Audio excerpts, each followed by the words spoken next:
Straw Hat Luffy, and behind them, there were groups of prisoners wearing prison uniforms. There is no doubt that these people all escaped from Impel Down City. Ace, on the execution platform. Luffy, the moment Garp saw Luffy, his eyes suddenly widened, and his expression instantly lost control. Ace also showed an expression of disbelief, followed by uncontrollable worry. Under the cooling water, Luo D, who was wrapped in a black robe, slowly opened his eyes. "We're finally here, Luffy." This was the moment he had been waiting for. It seems that it's almost time to close the net. Everything is moving according to the plot, but there can only be one winner in the end. That's him, Shinigami Rodi, on the sea opposite Luo D. Lafayette stood on the ice at the edge of the puddle, with the white wings on his back slowly retracted, and his left hand kept squeezing the bubble coral in his hand.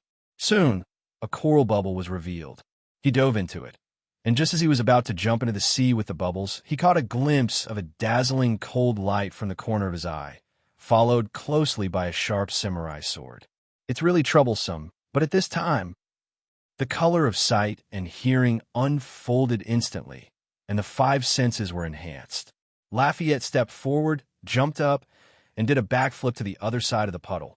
But the coral bubble he had just put on his body was not spared and was cut by the blade. Lafayette turned around after landing. I saw that the visitor had a mohawk hairstyle, and his long dark purple hair was tied behind his head, forming a bun. He has a mustache, a lavender-striped suit, and a dark blue shirt. Wearing a white marine coat, there are two medals hanging on the chest. In his hand was a katana with a flower-shaped handle. Lieutenant General of Marine Headquarters, Flying Squirrel. As an intelligence officer for the Shinigami Pirates, Lafayette also has some knowledge of the mid to high-level combat capabilities of the Marine Headquarters. The Flying Squirrel's strength is at an average level among the generals in this corps. The best are the shaving and moonwalk among the 6 Marine styles. Taking into account both the armament and knowledge hockey, the swordsmanship is also quite good, and the overall strength is extremely strong. Although he is serious and rigid, he is extremely calm. As a veteran lieutenant general, he can always calmly analyze the current battle situation. Among the lieutenant generals, he can be said to be the most difficult opponent besides Garp and Tsuru. Devil Sheriff Lafayette, do you want to go down and rescue your captain? Then get through me first. Flying Squirrel has been paying attention to this place because he witnessed the battle between Luo D and Akainu. The purpose is to prevent anyone from rescuing Luo D. A pirate with great potential like Luo D might grow into a new generation of 4 emperors if given a certain amount of time. He must not be rescued. The current situation could be said to be what he expected, and he was not surprised. Hey, what's the problem, Vice Admiral Marine? Even if you want to stop me, you look down on us, the Shinigami Pirates. Lafayette pressed his hat and put the bubble coral into his pocket. Now, this situation is obviously not easy to go on. Then come and give it a try. The Flying Squirrel frowned coldly and saw him step on his feet and leap into the air on the moonwalk. Immediately afterwards, his feet flew through the air at a faster rate, and the whole person turned into a black afterimage in mid-air and flew down at high speed. He has developed the combination of shaving and moonwalk to the extreme, and the connection between the two is almost perfect. It is difficult to capture the trajectory of its attack by ordinary sight. As expected of Lieutenant General Marine, he has some strength, but Lafayette suddenly pulled out his cane sword, and the blade was almost instantly wrapped with a layer of armed domineering aura. Shadow slash. I saw him stepping on his feet several times, and the next moment he turned into an afterimage and came forward. There is no doubt that this is also the shaving in the 6th Marine style. With a wave of his right hand, the cane and sword slashed out fiercely. The Flying Squirrel was very fast, but Lafayette, who had extremely keen perception, still locked his position. If he had been replaced by Smanton, he would probably have been beaten passively. Bang! The swords connected. The powerful air flow seemed to tear apart the space, and endless pressure burst out. The force coming from the katana surprised the Flying Squirrel. Moreover, he did not expect that Lafayette's armament and knowledge were so outstanding. It can be seen that Luo D is not the only one in the Shinigami Pirates who is powerful, but his crew members are also very powerful. The bounty of 120 million doesn't seem to be an exaggeration. In fact, many pirate bounties on the sea today are exaggerated. This is true for low-level pirates, and the same is true for the 4 emperors. This is mainly related to their level of threat to the sea and the evil things they have done. The greater the threat and the more evil deeds committed, the higher the bounty. This is a matter of course. So many pirate bounties are inflated. But the Lafayette in front of him was not like that. Instead, it gave the Flying Squirrel a feeling that the bounty was lower than its own strength. It was very strange. Bang, bang, bang. While thinking, the two of them exchanged several moves in the air. The sound of fighting attracted some Marines' attention, which also triggered some bad guesses. It's amazing that guy can actually tie with Lieutenant General Flying Squirrel. It feels a bit familiar, right? Isn't that the Devil Sheriff Lafayette of the Shinigami Pirates? Why is he here? Targeting us Marine like this.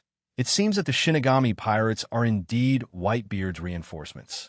Damn it, this situation is getting more and more chaotic.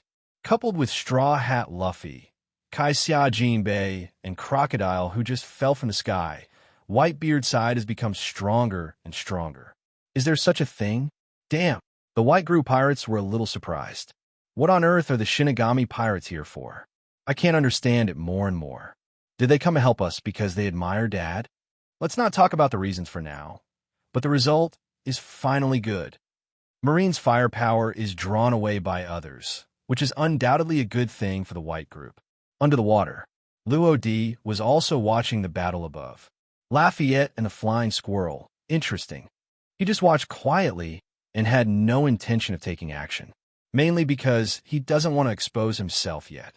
At the critical moment, he will naturally go out. At that time, his plan really started, and now he still has to follow the script. Akainu arrived at a small town on the edge of the harbor. In front of him, a Marine colonel kept begging for mercy and just wanted to live, but he was unmoved, his right hand turned into lava, and he executed the deserter very coldly. Not even a complete body was left behind, and the Marine colonel just disappeared from the world. This shows Akainu's ruthlessness. But naturally, he didn't come here just to deal with these deserters. He had other tasks. And this task can even dominate the final outcome of this battle. Garp, it's your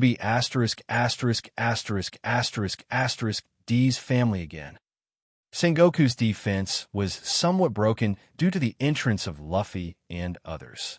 He had planned to execute Ace in advance, but now his plan was interrupted due to this sudden change. Looking back now, all this seems to be inextricably related to Garp. The more Sengoku thought about it, the angrier he became, and he was about to hit him. And just when he was about to complain a few more words, a slender hand patted his back, followed by a slightly childish girl's voice. Really? Why is Brother Luo D missing? He was obviously still there before. Hey, Grandpa, have you seen my brother Luo D? Sengoku and Garp turned their heads at the same time. What came into view was a pretty girl who looked less than 18 years old. She had a puzzled look on her face, and her smart eyes looked around from time to time as if she was looking for someone. What made them even more unbelievable was that there was someone they were very familiar with stepping on the girl's feet. That was the 7 warlords of the sea, Moonlight Moria, who suddenly disappeared for unknown reasons. At this moment, the surveillance phone bug connected to the image phone bug happened to be aimed at the execution platform. Almost everyone witnessed this scene. Damn it, isn't that 7 warlords of the sea, Moonlight Moria? That bruised and swollen face was trampled under the feet of a young girl. How ugly this is.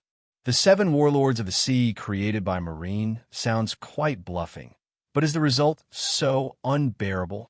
Look carefully at that girl's appearance. Isn't that the god of thunder, Aiko, who destroyed nearly 20 warships with one move? So it's her.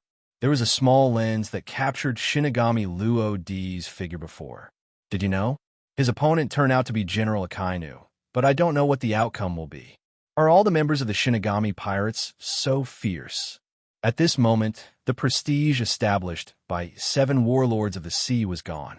Iko, the god of thunder from the Shinigami pirates, step on the 7 warlords of the sea, Moonlight Moria.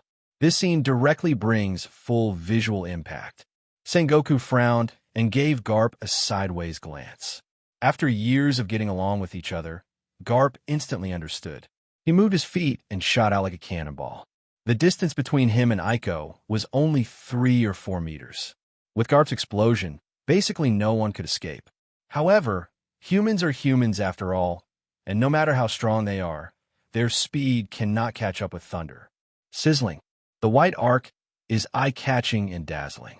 Garp narrowed his eyes and quickly reached out with his right hand, but only caught Aiko's thunder clone. With a little force on his armed and domineering right hand, the clone immediately shattered. It's really tricky. Warring States had been paying attention to Aiko, and he saw her actions. And for pirates like this who are known for their speed, even they can't do anything for a while.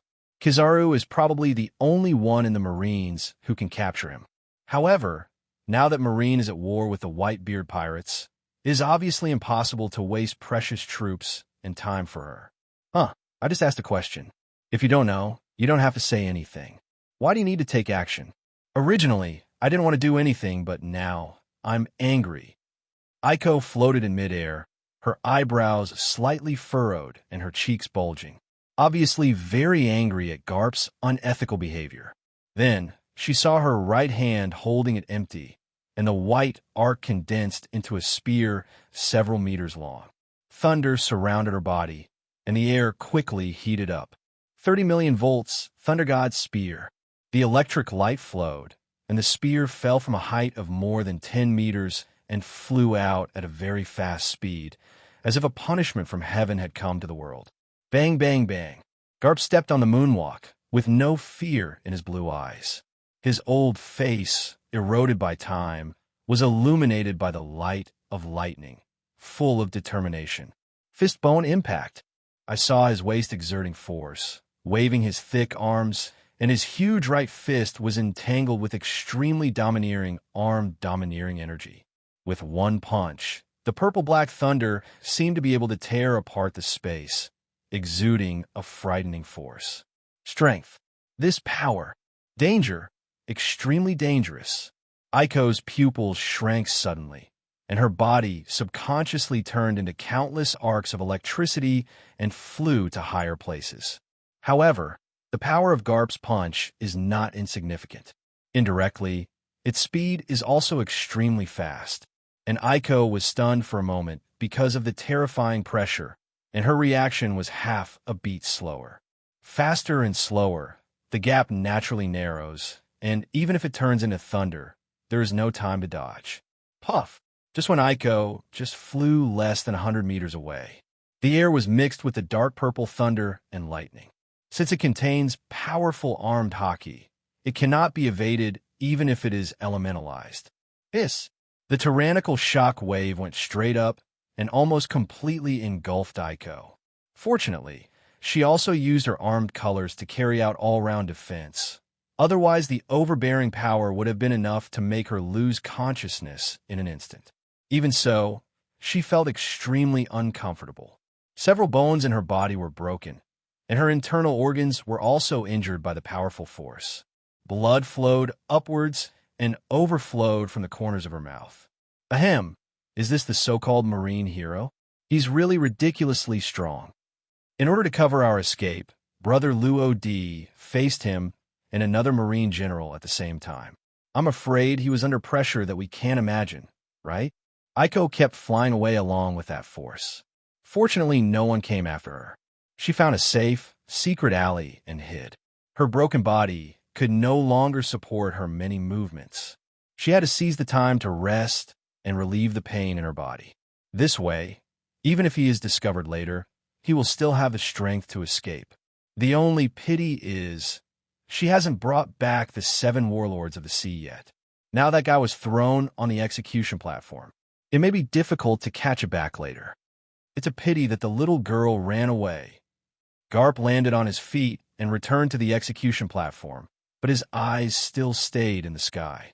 The place was empty and cloudless, and occasionally 3 or 2 seabirds flew by together, bringing a touch of warmth. But at this moment, there was a hint of sadness in Garp's eyes.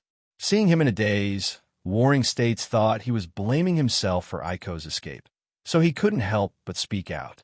Garp, you don't need to blame yourself. Her speed is so fast that most people can't catch up. Garp came back to his senses, but just shook his head. As a Marine, he was sure not to let Aiko leave. What's more, in Aiko's state, he couldn't run far at all. He could catch him if he caught up with him. But he is not in a mood to chase now. All he can think about now is, why is Luffy here? Ace's impending execution already made him feel extremely heavy. What if Luffy is captured again? He could no longer imagine what he would do. Warring States patted his shoulder lightly, and then looked forward again. The Shinigami pirates are just a bunch of insignificant people. The same is true for Shinigami Luo D, and the same is true for Thunder God Aiko. Dealing with the Whitebeard pirates is the most important thing now. By the way, there are also the Straw Hats who just ran out of Impel Down, especially Jinbei. Sengoku's eyes were fixed on Jinbei, his face full of solemnity. I didn't expect you to act with Straw Hat Luffy. Is this your choice? Jinbei. Previously, if we say the one who is most at ease in the Warring States period, it is undoubtedly the old Jinbei of the Four Emperors. Of all the Shichibukai, he is the most conscientious and has never bullied others.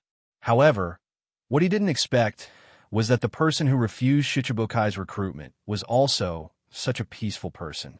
He even came to Marine headquarters to cause a scene in order to prevent Marine and Whitebeard from starting a war. Due to various considerations, Sengoku finally had to arrest Jinbei and imprison him in Impelled Down City. And now, Jinbei escaped with Straw Hat Luffy and came here, which is undoubtedly showing his attitude. And Jinbei's answer confirmed his choice. Yes, I am no longer a Shichibukai. At this time, Garp One on the side came back to his senses and fixed his eyes on Crocodile. Anyway, this combination is very strange. Prisoners, cadres of the Revolutionary Army, a group of weird guys, and Crocodile. I don't think you and them have the same purpose, at least on this battlefield. Croc did not answer him, but turned his head slightly, and his peripheral vision fell on the tall figure on the bow of the Moby D***K. Then I saw a burst of yellow sand rolling past, and Crocodile had disappeared. When he appeared again, he was already behind Whitebeard, with the golden hook in his hand ready to stab out at any time. Long time no see, Whitebeard. Whitebeard didn't look back, not even planning to resist. What a guy who can't remember his lessons. Bang! Suddenly, Crocodile's falling golden hook was interrupted, when the yellow sand scattered in the air disperses. But the person who came turned out to be Straw Hat Luffy. Bang, bang, bang. Two figures that were so fast that it was almost difficult to see clearly collided in midair. The sound of metal friction between swords echoed continuously. The scattered slashes that burst out left large and small traces all around. What a difficult guy. Lafayette used his right hand to draw a safe distance. But there was a rare solemnity on that unhealthy white face. To be honest, any other lieutenant general in the headquarters would not have beaten him so hard. The flying squirrel is just too calm. The more determined the mind, and the smaller the fluctuations in emotions, the greater the limitations Lafayette will suffer. His hypnosis ability has little effect on such a person, so to speak. Now, what he competes with the flying squirrel is pure swordsmanship and physical skills. He can defeat the flying squirrel, but it will take a lot of time. But the sinking captain can't wait that long. I told you can't get down. The flying squirrel gasped, holding the katana tightly in his right hand, and then stepped on the moonwalk and flew forward, giving Lafayette no chance to enter the sea. However, at this moment, a sudden change occurred. Hey, Lafayette, let me tell you, you guy, why did a Marine lieutenant general hold you back? Is it possible? If you continue like this, the captain will be killed by you. A slightly teasing voice suddenly sounded from the sky. The flying squirrel's expression changed drastically, and then he exerted force on his waist, and the katana immediately adjusted its direction. Sizzling. The shark claws fell almost at the same time. Fortunately, the flying squirrel reacted in time, and the katana just blocked the thunderous strike. Otherwise, the armed claws could easily pierce his throat.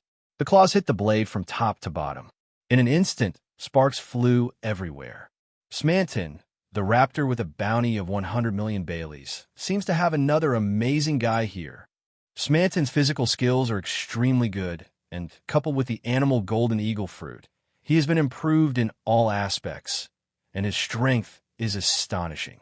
And Lafayette are completely different concepts. The flying squirrel is already in the air, and the only thing it can rely on is moonwalk.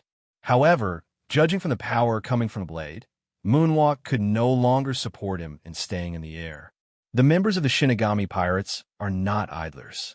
Lafayette is still on the side. It would be bad to be flanked. You have to get out quickly.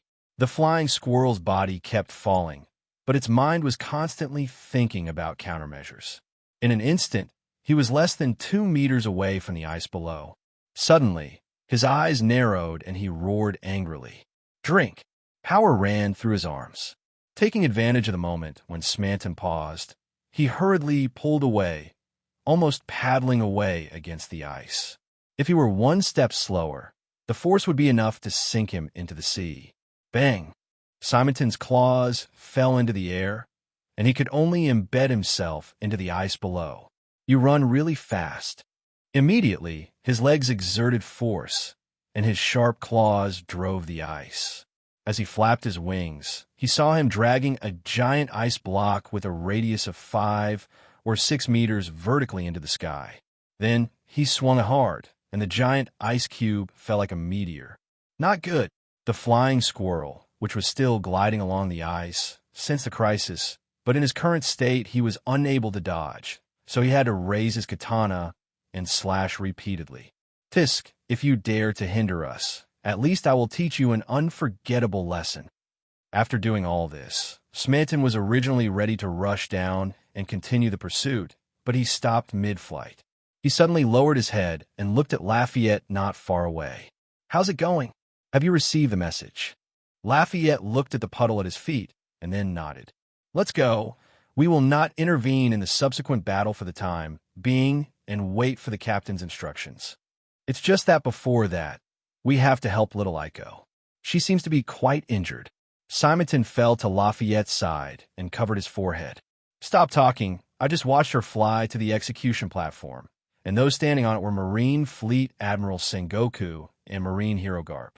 She was lucky enough not to be arrested, but I probably know her in the direction of leaving. Let's go."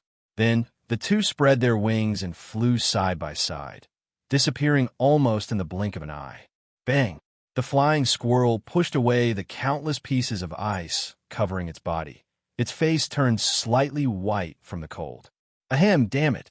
He looked around, first scanning the circle vigilantly, but did not find the two people. "Are you going down?"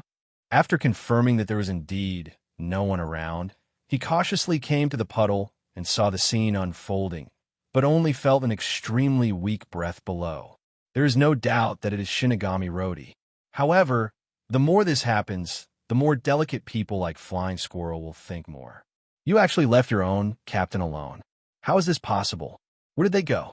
Do they have other plans?" Now, the Flying Squirrel is either walking or not walking. For a moment, it doesn't know what it should do next. At this moment, he was confused. Boy, if you act like this, you will die. No one expected that the Straw Hat Boy would actually confront the Four Emperor's Whitebeard. "Say, you don't need to decide this kind of thing. I know it. Hey, you want to be one piece, right? I am the one who wants to be one piece." Luffy put his hands on his hips and shouted on his back. The sound was enough to spread throughout the harbor. "It's me who becomes one piece. It's me. I'm afraid he was the only one who dared to say it loudly. Both pirates and marines were stunned. Only Whitebeard laughed. "You're really arrogant. If you dare to hold me back, I won't forgive you, you snot-nosed brat. I will do what I want. Ace will be saved by me." The unity of purpose almost indicates a temporary alliance between the two. However, what shocked the people around him even more was that a newcomer who was only just starting out dared to confront the Four Emperors. It was unbelievable how courageous he must be, and it was not until this moment that the battle truly began. After those heroic words, Luffy took the lead and rushed out. The captains of each division of the White Regiment also led their own special forces to launch an all-out war with Marine.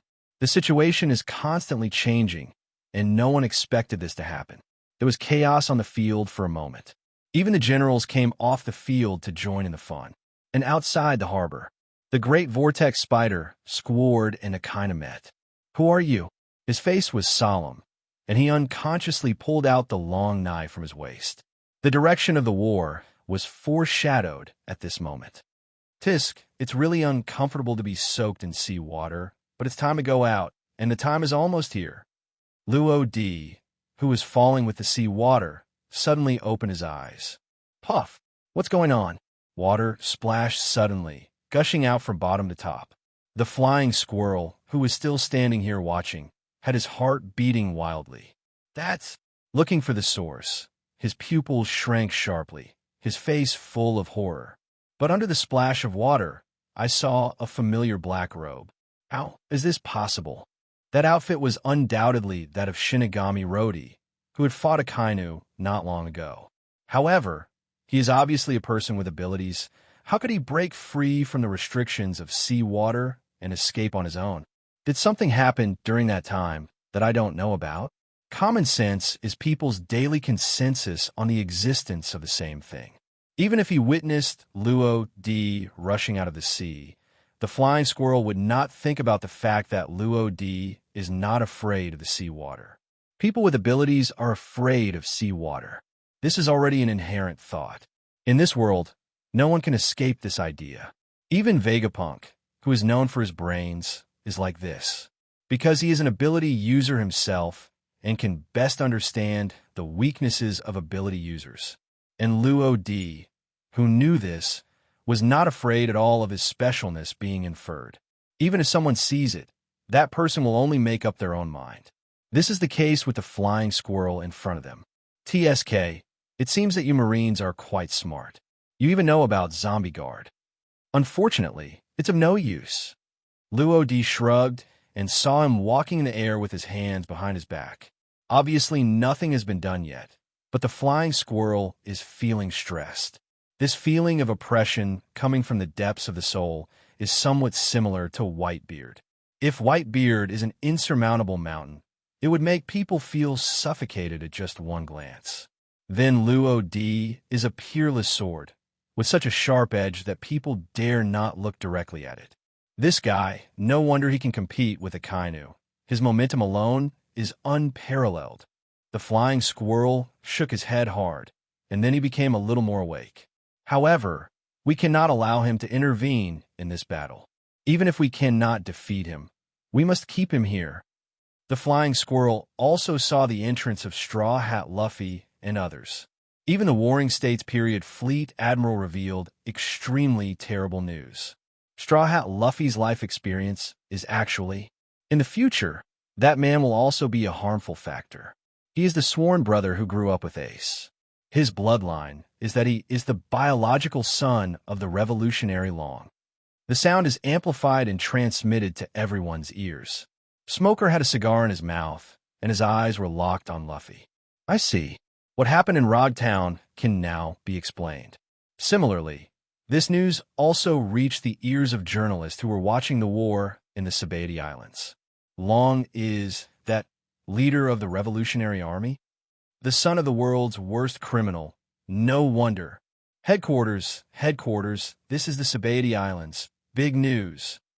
If Straw Hat Luffy can be executed in one fell swoop this time, then Marine's prestige will rise to an extremely terrifying level. The son of One Piece and the son of the Revolutionary Dragon. Their combined influence is that of 4 emperors, right? The flying squirrel clutched the katana tightly and thought to himself, so, Luo Di can't be allowed to disrupt the situation now.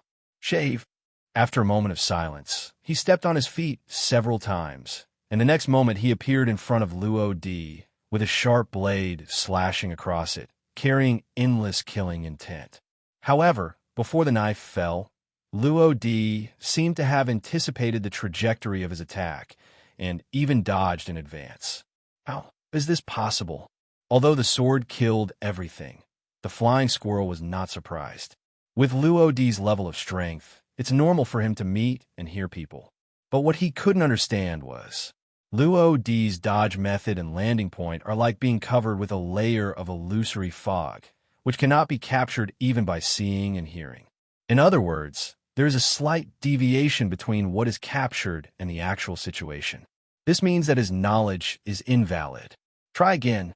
In order to confirm whether he was hallucinating, the flying squirrel moved his feet and once again turned into an afterimage and chased Luo Di.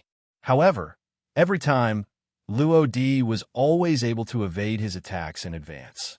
As a last resort, the flying squirrel had no choice but to stop. Continuing is futile. How on earth did you do this? Luo Di raised his eyebrows. I want to know too. Have no idea? The flying squirrel wiped the cold sweat from his forehead. Are you kidding me? However, he never thought that what Luo Di said was true. Predicting the future comes suddenly, as if it comes naturally. Believe it or not.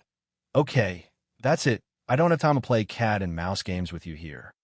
Saying that, Luo Di slowly pulled out Huang Quan. Before the person even moved, the killing intent was already overflowing. The flying squirrel seemed to feel some kind of crisis. Its hair stood on end, and it was sweating profusely. The feeling of oppression is too strong. Not good. Suddenly, his pupils shrank. He hurriedly turned around and slashed the katana in his hand vertically. What greeted him was a pain that penetrated deep into his bones. Snort! He couldn't help but groan. Lower your head slightly. What caught the eye was an abrupt blade. Stabbed from the back, penetrated from the abdomen, blood dripped down the wound, seeped into the ice, and spread downwards. Ahem! Why are you behind me? There is no doubt that there is a deviation in the perception of seeing, hearing, and color.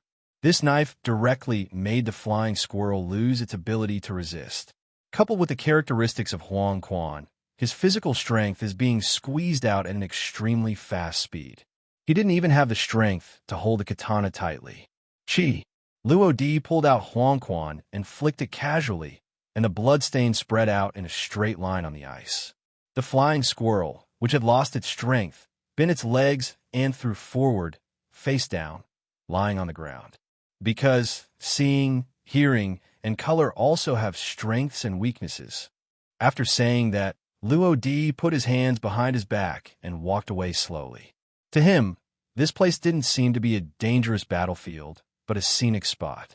Is that so? The footsteps became smaller and smaller year by year, and the flying squirrel's vision became blurred until he completely lost consciousness. Hey, Red Nose! A sudden voice behind him startled Buggy. However, the three words, Red Nose, obviously touched his sensitive nerves, and his anger was immediately ignited. Who is Red Nose? Be careful, I will kill you. Be asterisk, asterisk, asterisk, asterisk, asterisk D. Huh? By Whitebeard. When he turned his head, what he saw was a familiar figure. Whitebeard also recognized him, or in other words, he had recognized him a long time ago. Oh, who did I think it was? It turned out to be the kid on Roger's ship. With so many prisoners, are they here to take my head? Buggy hasn't said anything yet. It was the admirers who answered for him. That's right. Buggy had a lump in his throat. What did he say? Doss, tell us we're trash. Why do humans who can't breathe in water dare to say that about us, Doss? Then give them some color and make them all into dried squid. Immediately afterwards, two cadres, one on the left and one on the right, attacked Lafayette in a double-team manner. T-shot Doss. Toss held the warhammer and used both arms to hit Lafayette horizontally. Wings of Icarus. Mushi spit out saliva quickly and continuously, and 8 red tassel spears stabbed out at the same time. Waste is waste. Even the attack method is so inferior. Lafayette pressed his hat and drew his cane and sword. Photophilia. I saw his feet moving slightly, and his body turned into an afterimage, passing close to the gap between Toss and Mushi. Behind. Clang. The members of a new Fishman Pirates' eyes widened. What's going on? Why did Toss and Mushi get into a fight? What on earth did that guy do? He must have used some despicable means. Humans are really despicable. Hey Toss, Mushi, wake up, stop fighting. Dang, dang, dang. No matter how they shouted, the movements of Toss and Mushi's hands did not stop at all. For a while, they were inseparable from each other. At this moment, Lafayette had turned around, and his cane sword was covered with a layer of armed, domineering energy. No, he's going to attack Toss and Mushi. Idiot, stop standing around and go help. Suddenly, all the fishmen in the room except Hody took action. With a knife and gun in hand, he attacked Lafayette. Bangs how? Lafayette did not look back, but inserted the cane sword into the ground. Immediately afterwards, countless invisible air blades surged out. It spread rapidly with Lafayette as its center. In an instant, screams filled the air. The ground on the second floor completely collapsed. The Murlocs staying on the first floor suffered even more disasters. First, he was cut by the air blade with aura of armed domineering, and then he was used as a meat pad by the gravel on his head and the falling murloc. Under a double blow, casualties are inevitable. 80% of the nearly 100 fishmen on the first floor were killed or injured in an instant. The rest were huddled in the corner and shivering. Lafayette's main targets of attack were Toss and Mushy. Their bodies were covered with large and small wounds, and their blood completely covered them, making them look extremely human. "Don't make so much noise next time," Luo D sighed helplessly. Fortunately, Lafayette had some control, otherwise the entire apartment would have collapsed. There's no way. Who made them want to carry out a sneak attack? Lafayette was also a little embarrassed. Luo D said nothing more and turned to look up at the only remaining Hody. "See, you fishmen put together are not even as good as the two of us humans." The slightly mocking words caused a cold sweat to break out on Hody's forehead. Even though he hated human beings, he had to admit that the two guys in front of him were a bit ridiculously strong. It was completely different from the human pirates he had enslaved before. However, if this is the deep sea and you can fully display your strength, there is no chance. Hody waved his hand and hit another Yabu Same, and nearly 100 water droplets were shot out at the same time. And he took advantage of this opportunity to turn around quickly and smash the wall of the apartment with a collision. Then, he left all his subordinates and ran away alone. There's a coral forest not far outside, and there's a small sea area there. As long as he sneaks into it, Hody can escape smoothly and even directly break through the Fishman Island and return to the Fishman Street. Lafayette looked at the broken hole and couldn't help but ask, "Captain, do you want to pursue me?" "Chase." Luo D shook his head. "To deal with him. Why chase him?" Then he pulled out the underworld and drew circles in the air. "Dark Realm, blockade." In just one breath, the darkest space spread nearly a kilometer away until the surrounding area was completely blocked. There's no light inside. The Great Prince Shark Star not far from the apartment had just ordered his guards to control the half-dead Leopard Zong and the fishmen who had suffered heavy casualties. But they saw such a scene. The guard were even more panicked.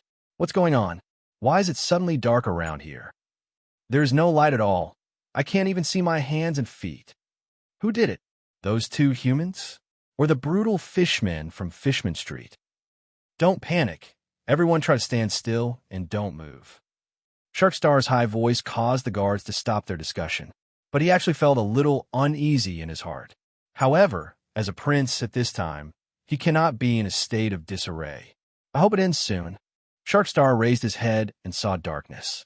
To be honest, there was nothing he could do. Other side, Hody, who had just stepped into the coral forest and was about to enter the water, suddenly froze. There was a trace of unconcealable nervousness on his face. Damn it. Was that human doing it? It was only a few steps away, but suddenly it became dark. However, it is indeed only a few steps away. The best plan for now is to enter the sea first. No one knows what will happen next. Looking for the remaining impression, he rushed forward, trying to enter the sea as quickly as possible. It's water.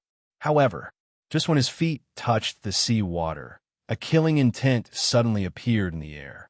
He had a feeling that as long as he took one more step forward, his head might just move. Then his body leaned back violently.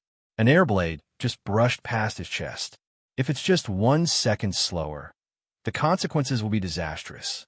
Want to run? Unfortunately, it's too late. A familiar voice came from behind, and then a cold, long knife passed directly through his body. "You!" Swish. Luo D took out Huang Quan and stabbed him again. "Tell me again, what race are humans? I didn't hear it clearly before." Hody lowered his head, his expression extremely painful. Even if he couldn't see it, he could still feel the edge of the blade. "You be asterisk, asterisk, asterisk, asterisk, asterisk D, ahem, despicable lower race." He used all his strength to pull his body away from the blade. His right hand took out a piece of brown cloth from behind his back. Luo D could clearly see that there was a handleless scimitar wrapped underneath. A final struggle, the corners of his mouth raised, waiting with interest for Hody's next move. Kirsame, but he saw Hody put the handleless scimitar on the back of his head, then quickly turned around and rushed towards the expected location of Luo D. Clang! Luo D slashed out with one strike. In midair, the two blades met and collided with a dazzling fire in the dark space. It is undeniable that you fishmen do have unique advantages. Luo D was slightly emotional, and the strength in his hands is gradually increasing. What a great strength! Is this something a human being can possess? Hody was startled, and his body began to move backward slowly. He struck with almost all his strength, but he still couldn't compare to Luo D. The difference is self-evident. Don't underestimate human beings. You're a frog in a well. You've been in the deep sea for so long, so naturally you don't understand what it means to have people outside the world and a sky outside the world. Click. What did he say? DOS. Tell us we're trash. Why do humans who can't breathe in water dare to say that about us, DOS? Then give them some color and make them all into dried squid. Immediately afterwards, two cadres, one on the left and one on the right, attacked Lafayette in a double-team manner. T-shot DOS. Toss held the warhammer and used both arms to hit Lafayette horizontally. Wings of Icarus. Mushi spit out saliva quickly and continuously, and 8 red tassel spears stabbed out at the same time. Waste is waste. Even the attack method is so inferior. Lafayette pressed his hat and drew his cane and sword. Photophilia. I saw his feet moving slightly, and his body turned into an afterimage, passing close to the gap between Toss and Mushi. Behind. Clang. The members of the new Fishman Pirates' eyes widened. What's going on? Why did Toss and Mushi get into a fight? What on earth did that guy do? He must have used some despicable means. Humans are really despicable. Hey Toss, Mushi, wake up, stop fighting. Dang, dang, dang. No matter how they shouted, the movements of Toss and Mushi's hands did not stop at all. For a while, they were inseparable from each other. At this moment, Lafayette had turned around, and his cane sword was covered with a layer of armed, domineering energy. No, he's going to attack Toss and Mushi. Idiot, stop standing around and go help. Suddenly, all the fishmen in the room except Hody took action. With a knife and gun in hand, he attacked Lafayette. Bangs how? Lafayette did not look back, but inserted the cane sword into the ground. Immediately afterwards, countless invisible air blades surged out. It spread rapidly with Lafayette as its center. In an instant, screams filled the air. The ground on the second floor completely collapsed. The Murlocs staying on the first floor suffered even more disasters. First, he was cut by the air blade with aura of arm domineering, and then he was used as a meat pad by the gravel on his head and the falling Murloc. Under a double blow, casualties are inevitable. 80% of the nearly 100 fishmen on the first floor were killed or injured in an instant. The rest were huddled in the corner and shivering. Lafayette's main targets of attack were Toss and Mushi. Their bodies were covered with large and small wounds, and their blood completely covered them, making them look extremely human. Don't make so much noise next time. Luo D sighed helplessly. Fortunately, Lafayette had some control, otherwise the entire apartment would have collapsed. There's no way. Who made them want to carry out a sneak attack? Lafayette was also a little embarrassed. Luo D said nothing more and turned to look up at the only remaining Hody. See, you fishmen put together are not even as good as the two of us humans. The slightly mocking words caused a cold sweat to break out on Hody's forehead. Even though he hated human beings, he had to admit that the two guys in front of him were a bit ridiculously strong. It was completely different from the human pirates he had enslaved before. However, if this is the deep sea and you can fully display your strength, there is no chance. Hody waved his hand and hit another Yabu Same, and nearly 100 water droplets were shot out at the same time. And he took advantage of this opportunity to turn around quickly and smash the wall of the apartment with a collision. Then, he left all his subordinates and ran away alone. There's a coral forest not far outside, and there's a small sea area there. As long as he sneaks into it, Hody can escape smoothly and even directly break through the Fishman Island and return to the Fishman Street. Lafayette looked at the broken hole and couldn't help but ask, "Captain, Do you want to pursue me? Chase. Luo D shook his head. To deal with him, why chase him? Then he pulled out the underworld and drew circles in the air. Dark realm, blockade. In just one breath, the darkest space spread nearly a kilometer away until the surrounding area was completely blocked. There is no light inside. The great Prince Shark Star not far from the apartment had just ordered his guards to control the half-dead leopard Zong and the fishmen who had suffered heavy casualties. But they saw such a scene. The guard were even more panicked. What's going on? Why is it suddenly dark around here? There is no light at all. I can't even see my hands and feet. Who did it? Those two humans? Or the brutal fishmen from Fishman Street? Don't panic. Everyone try to stand still and don't move. Sharkstar's high voice caused the guards to stop their discussion, but he actually felt a little uneasy in his heart. However, as a prince at this time, he cannot be in a state of disarray. I hope it ends soon. Sharkstar raised his head and saw darkness. To be honest, there was nothing he could do. Other side, Hody, who had just stepped into the coral forest and was about to enter the water, suddenly froze.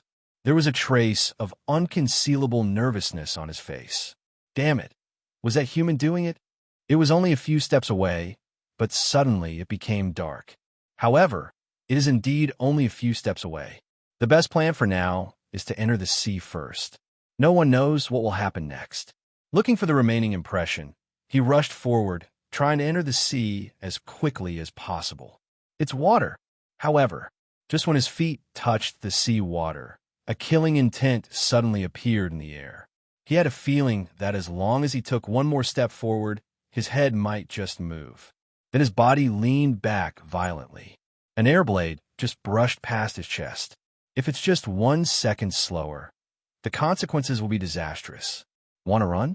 Unfortunately, it's too late. A familiar voice came from behind, and then a cold, long knife passed directly through his body. You! Swish! Luo D took out Huang Quan and stabbed him again. Tell me again, what race are humans? I didn't hear it clearly before. Hody lowered his head, his expression extremely painful. Even if he couldn't see it, he could still feel the edge of the blade. You be asterisk, asterisk, asterisk, asterisk, asterisk D. Ahem. Despicable lower race. He used all his strength to pull his body away from the blade. His right hand took out a piece of brown cloth from behind his back. Luo D could clearly see that there was a handleless scimitar wrapped underneath. A final struggle, the corners of his mouth raised, waiting with interest for Hody's next move. Kirsame, but he saw Hody put the handleless scimitar on the back of his head, then quickly turn around and rush towards the expected location of Luo D. Clang! Luo D slashed out with one strike. In midair, the two blades met and collided with a dazzling fire in the dark space. It is undeniable that you fishmen do have unique advantages. Luo D was slightly emotional, and the strength in his hands is gradually increasing. What a great strength! Is this something a human being can possess? Hody was startled, and his body began to move backward slowly. He struck with almost all his strength, but he still couldn't compare to Luo D. The difference is self-evident. Don't underestimate human beings. You're a frog in a well. You've been in the deep sea for so long, so naturally you don't understand what it means to have people outside the world and a sky outside the world. Click. What did he say? DOS. Tell us we're trash. Why do humans who can't breathe in water dare to say that about us, DOS? Then give them some color and make them all into dried squid. Immediately afterwards, two cadres, one on the left and one on the right, attacked Lafayette in a double-team manner. T-shot DOS. Toss held the warhammer and used both arms to hit Lafayette horizontally. Wings of Icarus. Mushi spit out saliva quickly and continuously, and 8 red tassel spears stabbed out at the same time. Waste is waste. Even the attack method is so inferior. Lafayette pressed his hat and drew his cane and sword. Photophilia. I saw his feet moving slightly, and his body turned into an afterimage, passing close to the gap between Toss and Mushi. Behind. Clang. The members of the new Fishman Pirates' eyes widened. What's going on? Why did Toss and Mushi get into a fight? What on earth did that guy do? He must have used some despicable means. Humans are really despicable. Hey Toss, Mushi, wake up, stop fighting. Dang, dang, dang. No matter how they shouted, the movements of Toss and Mushi's hands did not stop at all. For a while, they were inseparable from each other. At this moment, Lafayette had turned around, and his cane sword was covered with a layer of armed, domineering energy. No, he's going to attack Toss and Mushi. Idiot, stop standing around and go help. Suddenly, all the fishmen in the room except Hody took action. With a knife and gun in hand, he attacked Lafayette. Bangs how? Lafayette did not look back, but inserted the cane sword into the ground. Immediately afterwards, countless invisible air blades surged out. It spread rapidly with Lafayette as its center. In an instant, screams filled the air. The ground on the second floor completely collapsed. The Murlocs staying on the first floor suffered even more disasters. First, he was cut by the air blade with aura of arm domineering, and then he was used as a meat pad by the gravel on his head and the falling Murloc. Under a double blow, casualties are inevitable. 80% of the nearly 100 fishmen on the first floor were killed or injured in an instant. The rest were huddled in the corner and shivering. Lafayette's main targets of attack were Toss and Mushy. Their bodies were covered with large and small wounds, and their blood completely covered them, making them look extremely human. Don't make so much noise next time. Luo D sighed helplessly. Fortunately, Lafayette had some control, otherwise the entire apartment would have collapsed. There's no way. Who made them want to carry out a sneak attack? Lafayette was also a little embarrassed. Luo D said nothing more and turned to look up at the only remaining Hody. See, you fishmen put together are not even as good as the two of us humans. The slightly mocking words caused a cold sweat to break out on Hody's forehead. Even though he hated human beings, he had to admit that the two guys in front of him were a bit ridiculously strong. It was completely different from the human pirates he had enslaved before. However, if this is the deep sea and you can fully display your strength, there is no chance. Hody waved his hand and hit another Yabu Same, and nearly 100 water droplets were shot out at the same time. And he took advantage of this opportunity to turn around quickly and smash the wall of the apartment with a collision. Then, he left all his subordinates and ran away alone. There's a coral forest not far outside, and there's a small sea area there. As long as he sneaks into it, Hody can escape smoothly and even directly break through the Fishman Island and return to the Fishman Street. Lafayette looked at the broken hole and couldn't help but asked, "Captain, do you want to pursue me? Chase." Luo D shook his head. To deal with him, why chase him? Then he pulled out the underworld and drew circles in the air. Dark Realm, blockade. In just one breath, the darkest space spread nearly a kilometer away until the surrounding area was completely blocked. There's no light inside. The great Prince Shark Star not far from the apartment had just ordered his guards to control the half-dead leopard Zong and the fishmen who had suffered heavy casualties. But they saw such a scene. The guard were even more panicked. What's going on? Why is it suddenly dark around here? There's no light at all. I can't even see my hands and feet. Who did it? Those two humans? Or the brutal fishmen from Fishman Street? Don't panic. Everyone try to stand still and don't move. Sharkstar's high voice caused the guards to stop their discussion, but he actually felt a little uneasy in his heart. However, as a prince at this time, he cannot be in a state of disarray. I hope it ends soon. Sharkstar raised his head and saw darkness. To be honest, there was nothing he could do. Other side, Hody, who had just stepped into the coral forest and was about to enter the water, suddenly froze. There was a trace of unconcealable nervousness on his face. Damn it. Was that human doing it? It was only a few steps away, but suddenly it became dark. However, it is indeed only a few steps away. The best plan for now is to enter the sea first. No one knows what will happen next. Looking for the remaining impression, he rushed forward, trying to enter the sea as quickly as possible. It's water. However, just when his feet touched the sea water, a killing intent suddenly appeared in the air. He had a feeling that as long as he took one more step forward, his head might just move. Then his body leaned back violently. An air blade just brushed past his chest. If it's just 1 second slower, the consequences will be disastrous. Want to run? Unfortunately, it's too late. A familiar voice came from behind, and then a cold, long knife passed directly through his body. You! Swish! Luo Di took out Huang Quan and stabbed him again.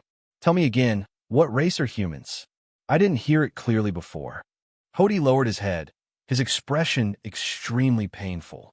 Even if he couldn't see it, he could still feel the edge of the blade.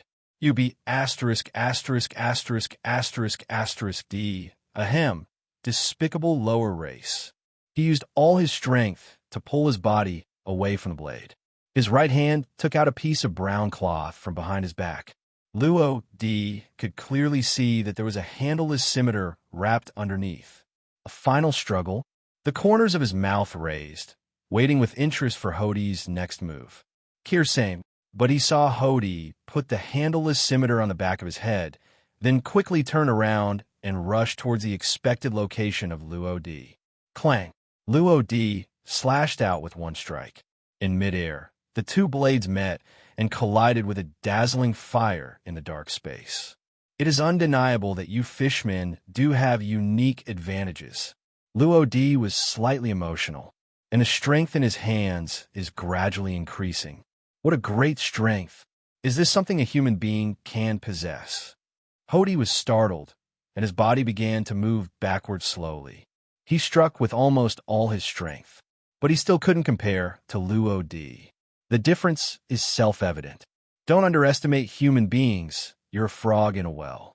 You've been in the deep sea for so long, so naturally you don't understand what it means to have people outside the world and a sky outside the world. Click. What did he say? DOS. Tell us we're trash. Why do humans who can't breathe in water dare to say that about us, DOS? Then give them some color and make them all into dried squid.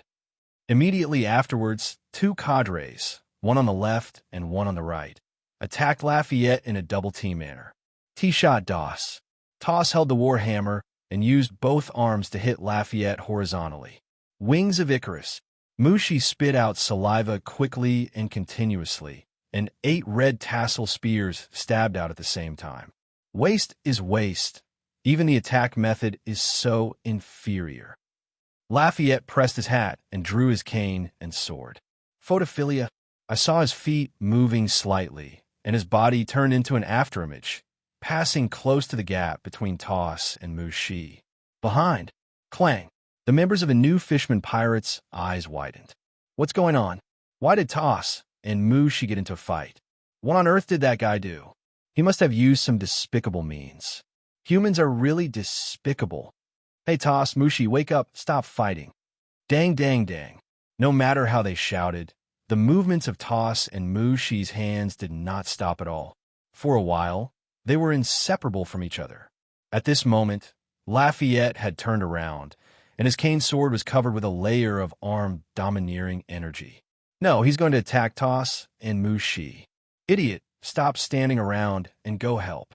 Suddenly, all the fishmen in the room except Hody took action. With a knife and gun in hand, he attacked Lafayette. Bangs how? Lafayette did not look back, but inserted the cane sword into the ground. Immediately afterwards, countless invisible air blades surged out. It spread rapidly with Lafayette as its center. In an instant, screams filled the air. The ground on the second floor completely collapsed. The Murlocs staying on the first floor suffered even more disasters. First, he was cut by the air blade with aura of arm domineering, and then he was used as a meat pad by the gravel on his head and the falling Murloc. Under a double blow, casualties are inevitable. 80% of the nearly 100 fishmen on the first floor were killed or injured in an instant. The rest were huddled in the corner and shivering. Lafayette's main targets of attack were Toss and Mushi. Their bodies were covered with large and small wounds, and their blood completely covered them, making them look extremely human. Don't make so much noise next time. Luo Di sighed helplessly. Fortunately, Lafayette had some control, otherwise the entire apartment would have collapsed. There's no way. Who made them want to carry out a sneak attack? Lafayette was also a little embarrassed. Luo D said nothing more and turned to look up at the only remaining Hody. See, you fishmen put together are not even as good as the two of us humans. The slightly mocking words caused a cold sweat to break out on Hody's forehead. Even though he hated human beings, he had to admit that the two guys in front of him were a bit ridiculously strong. It was completely different from the human pirates he had enslaved before. However, if this is the deep sea and you can fully display your strength, there is no chance. Hody waved his hand and hit another Yabu Same, and nearly 100 water droplets were shot out at the same time. And he took advantage of this opportunity to turn around quickly and smash the wall of the apartment with a collision. Then, he left all his subordinates and ran away alone. There's a coral forest not far outside, and there's a small sea area there. As long as he sneaks into it, Hody can escape smoothly and even directly break through the Fishman Island and return to the Fishman Street. Lafayette looked at the broken hole and couldn't help but ask, "Captain, do you want to pursue me?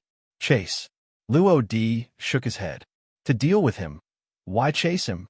Then he pulled out the underworld and drew circles in the air. Dark Realm, blockade. In just one breath, the darkest space spread nearly a kilometer away until the surrounding area was completely blocked. There's no light inside. The great Prince Shark Star not far from the apartment had just ordered his guards to control the half-dead leopard Zong and the fishmen who had suffered heavy casualties. But they saw such a scene. The guard were even more panicked. What's going on? Why is it suddenly dark around here? There's no light at all. I can't even see my hands and feet. Who did it? Those two humans? Or the brutal fishmen from Fishman Street? Don't panic. Everyone try to stand still and don't move. Sharkstar's high voice caused the guards to stop their discussion, but he actually felt a little uneasy in his heart. However, as a prince at this time, he cannot be in a state of disarray. I hope it ends soon. Sharkstar raised his head and saw darkness. To be honest, there was nothing he could do. Other side, Hody, who had just stepped into the coral forest and was about to enter the water, suddenly froze. There was a trace of unconcealable nervousness on his face. Damn it. Was that human doing it? It was only a few steps away, but suddenly it became dark. However, it is indeed only a few steps away. The best plan for now is to enter the sea first. No one knows what will happen next. Looking for the remaining impression, he rushed forward, trying to enter the sea as quickly as possible. It's water. However, just when his feet touched the sea water, a killing intent suddenly appeared in the air. He had a feeling that as long as he took one more step forward, his head might just move. Then his body leaned back violently. An air blade just brushed past his chest. If it's just 1 second slower, the consequences will be disastrous. Want to run? Unfortunately, it's too late. A familiar voice came from behind, and then a cold, long knife passed directly through his body. You, swish. Luo D took out Huang Quan and stabbed him again. Tell me again, what race are humans? I didn't hear it clearly before. Hody lowered his head, his expression extremely painful. Even if he couldn't see it, he could still feel the edge of the blade. You be asterisk, asterisk, asterisk, asterisk, asterisk D, ahem, despicable lower race. He used all his strength to pull his body away from the blade. His right hand took out a piece of brown cloth from behind his back. Luo D could clearly see that there was a handleless scimitar wrapped underneath. A final struggle, the corners of his mouth raised, waiting with interest for Hody's next move. Kirsame, but he saw Hody put the handleless scimitar on the back of his head, then quickly turn around and rush towards the expected location of Luo D. Clang! Luo D slashed out with one strike. In midair, the two blades met and collided with a dazzling fire in the dark space. It is undeniable that you fishmen do have unique advantages. Luo D was slightly emotional, and the strength in his hands is gradually increasing. What a great strength! Is this something a human being can possess? Hody was startled, and his body began to move backward slowly. He struck with almost all his strength, but he still couldn't compare to Luo D. The difference is self-evident. Don't underestimate human beings. You're a frog in a well. You've been in the deep sea for so long, so naturally you don't understand what it means to have people outside the world and a sky outside the world. Click. It was like facing Shanks before his arm was broken, and his blood seemed to be boiling. It felt like he wanted to fight. Hawkeye began to practice swordsmanship since he was a child. When he was young, he traveled around and challenged famous swordsmen on the sea. To this day, he has the title of the world's best swordsman. His original intention is to defeat all the famous and powerful swordsmen in the world and constantly improve himself. I haven't felt like this for a long time. His sharp eyes like an eagle were locked on Luo D, but there was a feeling of emotion in his heart.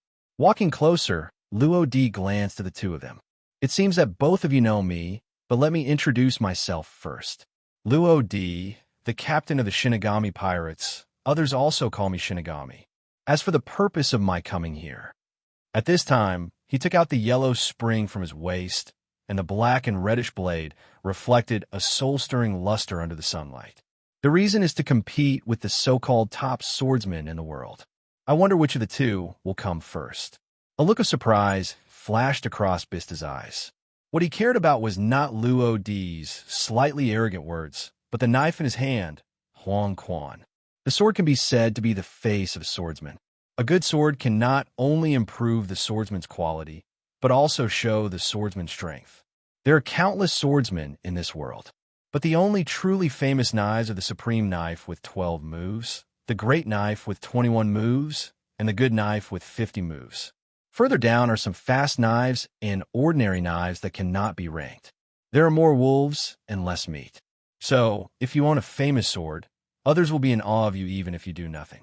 This is the famous sword effect brought about by famous swords, which can indirectly enhance the holder's prestige. The reason why a famous sword is called a famous sword can be distinguished by its aura just by looking at it. This is the case with the underworld in Luo D's hands. It was like there was a bloodthirsty beast hidden in that knife, cruel and violent. Just looking at it makes one shudder. In addition, Bista also paid great attention to the lines on the knife. That was obviously a sign that the black sword was about to be refined. Immediately, he couldn't help but look at the eagle eye not far away. Any top swordsman knows that any sword can be made into a black sword. This may sound simple, but apart from Shimatsuki Ryoma, the dragon-slaying warrior of Wano country, the only one who can really do it after so many years is probably Hawkeye. Shimatsuki Ryoma's Autumn Water is ranked among the 21st skills of the Great Knife. The Yi in Hawkeye's hand ranks among the 12 skills of the Supreme Sharp Sword. The list of knives will continue to change over time and is not unique or specific. For example, the Cloud Kiri in Whitebeard's hand was originally an unknown Naginata, but as Whitebeard's reputation gradually emerged, it became the 12-sword Supreme Sword. A knife and its owner complement each other. If it is a famous sword, it can increase the owner's reputation, and the owner's strength can also elevate the sword to a certain height. However, if the sword can be refined into a black sword, then this process can be greatly shortened. In the world of swordsmen, the black sword is a symbol of the swordsman's strength. Because if a sword wants to become a black sword, it must be gradually refined through years of fighting and endless accumulation of domineering energy. This process is extremely troublesome, and very few can actually do it. But for now, it seems that another black knife is about to be born. Have you noticed? My hawk. The smile on Bista's face no longer remained. Only solemnity remained. Eagle-Eye's sharp eyes were also locked on Huang Quan early on. After a long time, he couldn't help but sigh. It's a knife with a soul. Luo Di moved his right hand, and Huang Quan's blade flipped around. Now, am I qualified to intervene in the battle between the two of you? The sword is the swordsman's passport. Hawkeye and Bista just glanced at Yellow Spring and already recognized Luo Di's strength in their hearts. At this time, Luo Di chuckled and added, "Of course, it would be better if the two of you could come together, so you wouldn't waste time." Arrogant. This time Bista finally shifted his gaze from the knife to Luo Di himself. He is indeed a very arrogant young man. Moreover, it is obvious that he has never suffered a defeat. He had seen news about Luo Di in the newspaper. Every time it was on the headlines, every time he did big things. However, everything happened in the first half of the Grand Line, and Luo Di was just a newcomer from the beginning to the end. Suddenly, Bista laughed. Ha ha ha. Okay, you are crazy enough, even crazier than Ace back then, but I don't know if your strength can support this arrogance. As he spoke, he stepped forward with his front foot and flew forward like a gust of wind. Countless bright rose petals danced between the two swords. Roses. Immediately afterwards, he slashed out with both swords, and rose petals rushed out, heading straight for Luo Di's door. Luo Di didn't panic at all and still had a smile on his face. However, under the black robe, the power of Shinigami surged out and gathered on both arms, and the weapon color slowly covered the Huanquan blade. Shock and chop. The arm swung out and struck hard, causing the air to tremble and scream. Bang! In midair, the rose petals were swallowed up by the black slash and turned into a bloody stream of light that instantly disappeared. Bista's pupils suddenly shrank, but at this moment he had no time to dodge, and immediately stood in front of him with his two swords intersecting. And when the slash struck, the powerful force fell, and suddenly, a heavy feeling like the pressure of a mountain spread along the two swords and spread all over the body. What a powerful armed color and domineering spirit. What a terrifying power. Bista's body continued to retreat. The scenery in front of him continued to flow, and the ice surface under his feet was dragged by it, leaving two parallel and obvious dents, and the ice mist rose rapidly due to the violent friction. After retreating nearly 100 meters, when the slash dissipated, Bista inserted the two swords under his feet and managed to stabilize his figure. However, the hands holding the handles of the swords could not stop trembling. That is the special effect left by Zhenjianyu. It has a great impact on the swordsman and cannot be recovered within 3 or 2 minutes. Even with the weapon color, it can't be completely offset. Did I make a mistake? Bista looked at his hands with a wry smile on his lips. It seems that Luo Di is not only arrogant, but also possesses the capital of arrogance. With such great swordsmanship and being so young, he might really be able to replace Hawkeye as the world's best swordsman in the future. Immediately, he turned his head again and saw that Hawkeye had taken off the black knife Yi with a cross on his back, and his golden eyes showed a rare hint of appreciation. Very good. I have been like you, challenging powerful swordsmen everywhere, but I hope today's battle will not wipe out your spirit. The same confident and slightly conceited words clearly indicate that Luo Di will definitely lose. However, Luo Di just smiled softly and didn't seem to care. Winning or losing can't be decided by just talking. You still have to fight to know the result, right? Hawkeye definitely has the power to shake up the 4 emperors. 2 years later, at the age of 43, Marine offered a bounty of 3.59 billion Baileys.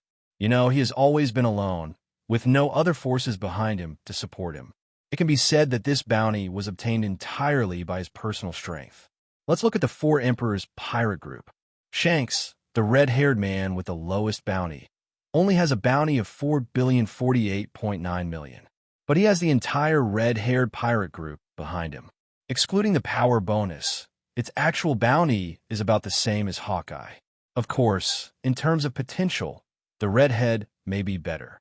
After all, he is a full 4 years younger than Hawkeye, and he took the position of 4 emperors at the age of 33, known as the youngest 4 emperors today. However, the broken right arm may become his biggest limitation. No one knows the specific impact. Then let's try it.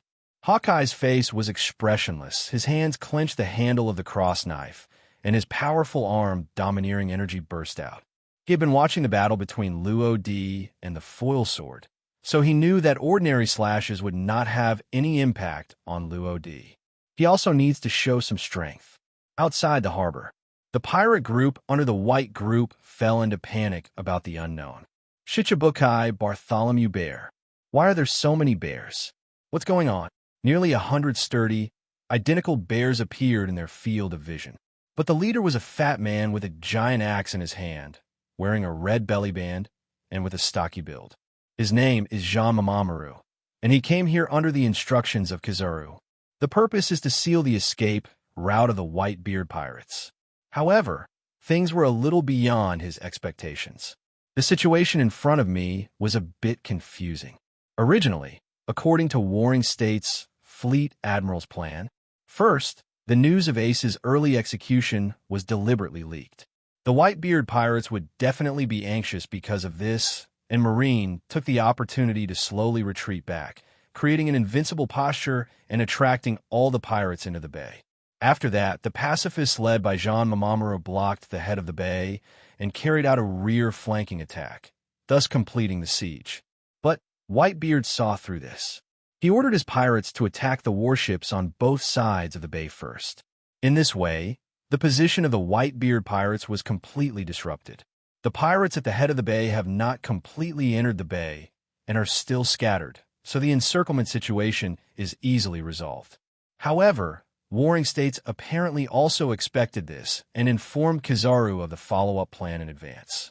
Even if the left and right sides are defeated, they can still carry out a vertical flanking attack. According to the original plan, first deal with the pirates under his command and kill the enemies outside the encirclement net first. These are his exact words. Jean Tamaru listened to the news from Kizaru and looked around again. Old man, warships will also be affected, is it okay? Keep it to a minimum. Learn. Jean Tawan hung up the phone and looked coldly ahead. Then, under the horrified eyes of the pirates, they issued an attack order to the group of pacifists behind them. Buzz, buzz. The same dazzling golden light as Kizaru shines from the pacifist palms and mouth. When the energy accumulation is completed, dozens or hundreds of laser rays are emitted simultaneously. The powerful destructive power caused huge explosive damage, and hundreds of pirates were killed on the spot. Break it for me. Some pirates stick close to each other, preparing to directly destroy the pacifist body. However, when the weapons in their hands actually fell, they discovered to their horror that the hardness of the two was not at the same level at all. The pacifist surface uses a special metal material with a hardness comparable to diamond. It is beyond human reach to destroy it. What kind of monster is this? No, don't come here. Then, as the pirates screamed for mercy, the laser beam instantly ended their lives. At the head of the bay, the massacre officially began. Those guys didn't even let Marine go. The pirates also discovered that pacifism did not distinguish between friend and foe, and even some Marines died under the astonishingly destructive laser light. This place has become a real hell. No one seemed to survive. Suddenly, a roar like a tsunami was heard in the harbor. Rumble. The white pirates at the head of the bay subconsciously looked into the bay. In the fierce battle, ordinary movements could not divert their attention at all. However, the sound in the bay that almost shattered their eardrums forced them to pay attention. That movement was really too terrifying. Jean Tawan frowned and also shifted his gaze. What sound? Could it be that Marine is hiding some big killer weapon? Is something going to happen to Dad and the others? Don't fart. Dad is so strong. How could something happen? Besides, the team captains are not vegetarians either. Quick, look at the sky. That's a flying slash that only a swordsman can unleash. The coverage area is probably several kilometers away. Who is he? He can actually deliver such a terrifying slash. Looking at it, it seems like two different slashes are colliding, and the power is almost equal to that of the others. It's a battle in the bay. If I guess correctly, one of them should be the world's best swordsman Mihawk. As for the other one, no one knows. Some people couldn't help but guess. Is it Captain Bista? However, no one responded to him. Everyone in the White League knew Bista's sword skills more or less. Such large-scale and powerful slashes are not his strong point at all. Jean Tawan was carrying the giant axe, with a solemn look on his face. Something big seems to have happened inside. Do you want to ask the old man? Sabaody Islands. The large screen that originally projected the image of Marine Fando suddenly lost its signal and turned into black and white stripes that kept flickering. Image, what's going on? The signal is just lost, not completely cut off. Then what should we do? How could something like this happen at this time? Damn, the result. I want to know the result. There is only one possibility for this situation to occur. What? The surveillance phone bug connected to the image phone bug lost consciousness. It may be man-made, or it may be because the surveillance phone bug received some strong impact. But I prefer the latter, because these three screens that shine at different angles lose their signals almost at the same time.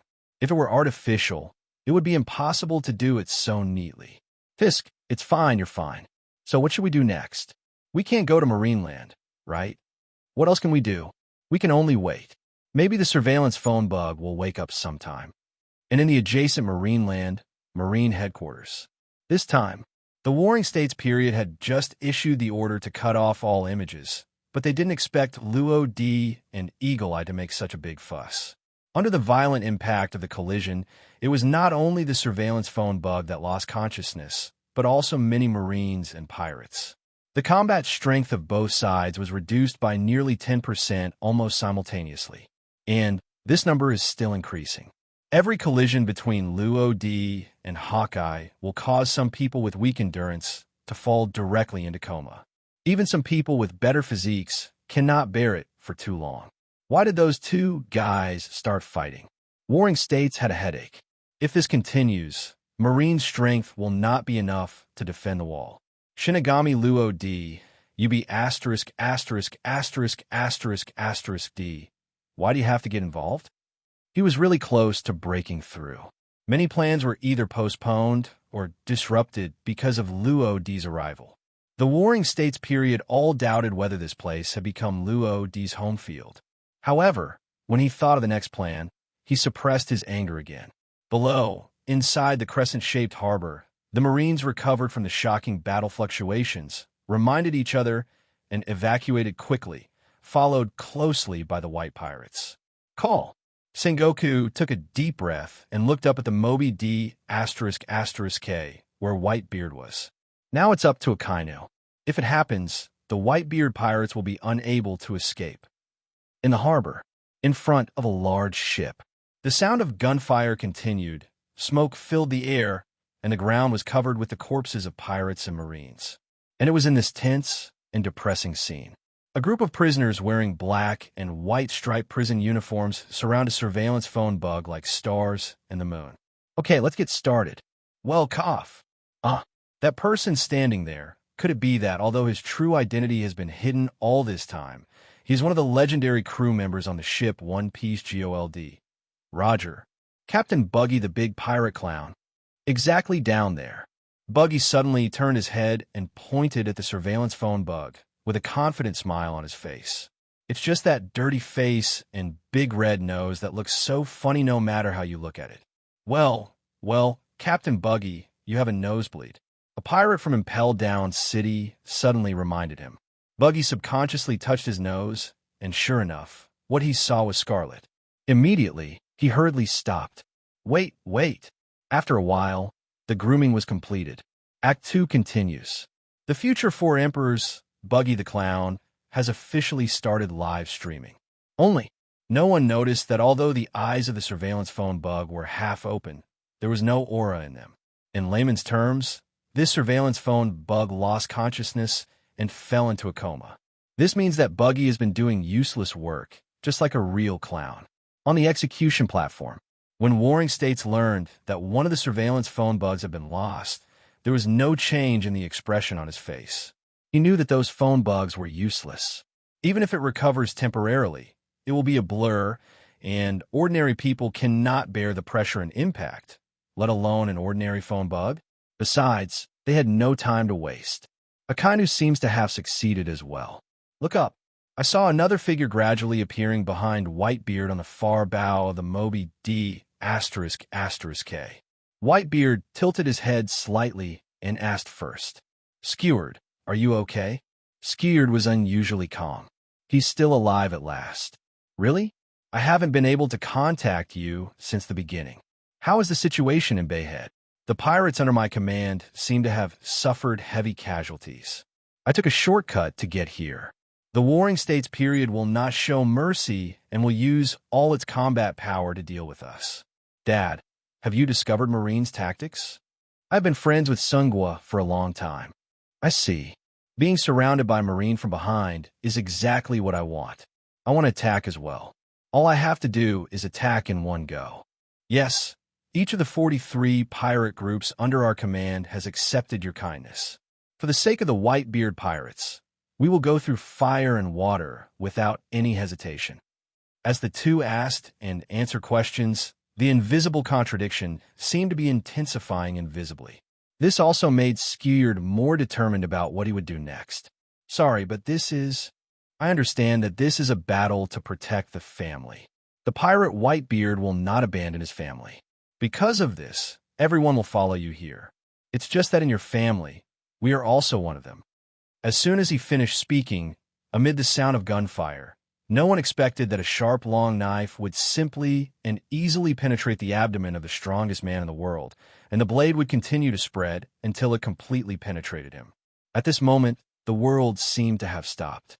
The captains of the White Regiment's squads widened their eyes, sweat appeared on their foreheads, and their faces were full of anger and disbelief.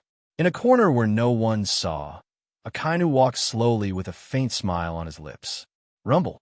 Suddenly, a strong crash sounded, and everyone came to their senses. That was the battle between Lodi and Hawkeye.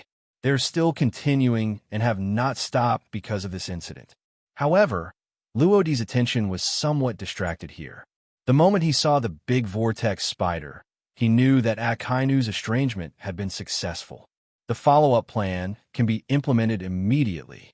However, before that, his sword must be refined into a black sword first. And if nothing else, this opportunity lies with Hawkeye. Rumble. The crashing sound became more intense.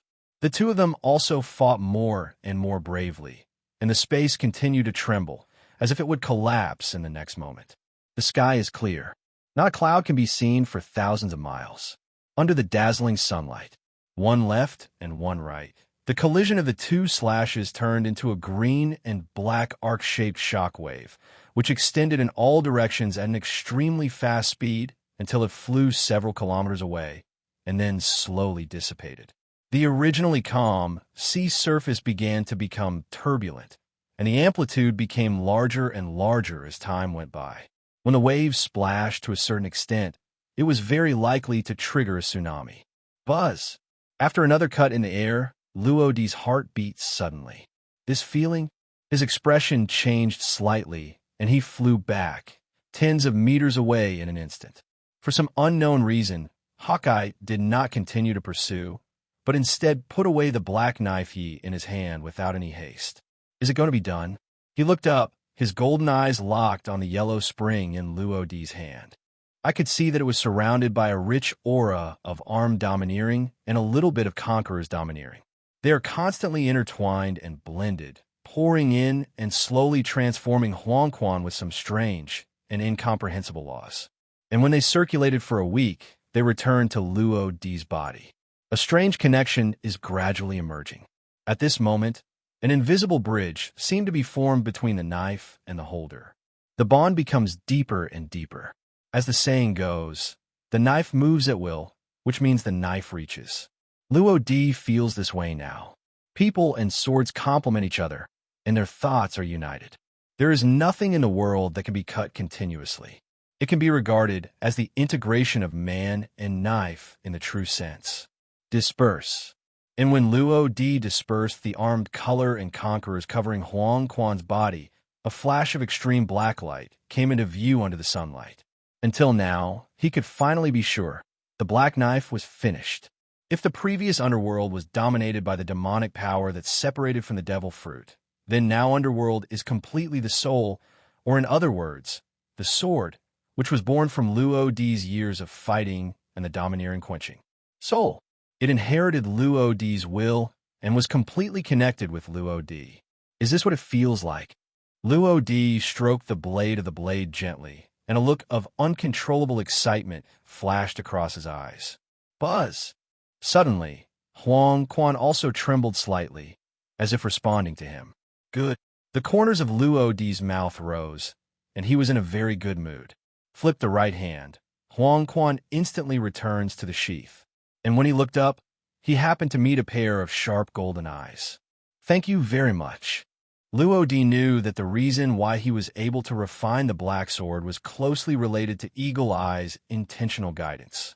No matter where you stand, I still have to say thank you." Hawkeye remained expressionless. "Even without me, your sword can be upgraded into a black sword. It's just a matter of sooner or later. Although I don't know what your purpose is and why you want to intervene in this war, the rest of it has nothing to do with me. It's a worthwhile trip to meet you in this war." As he spoke, he slowly turned around.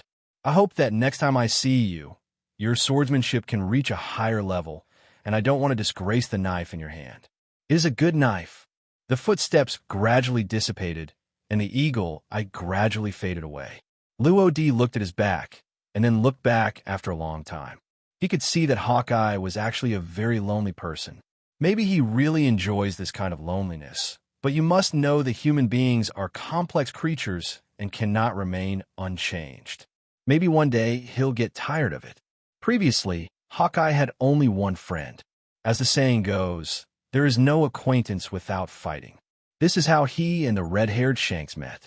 The two are both old enemies and friends. Since becoming the world's #1 swordsman, he has already reached the pinnacle of swordsmanship. Only the battle with the red-haired man can arouse the remaining passion in his heart.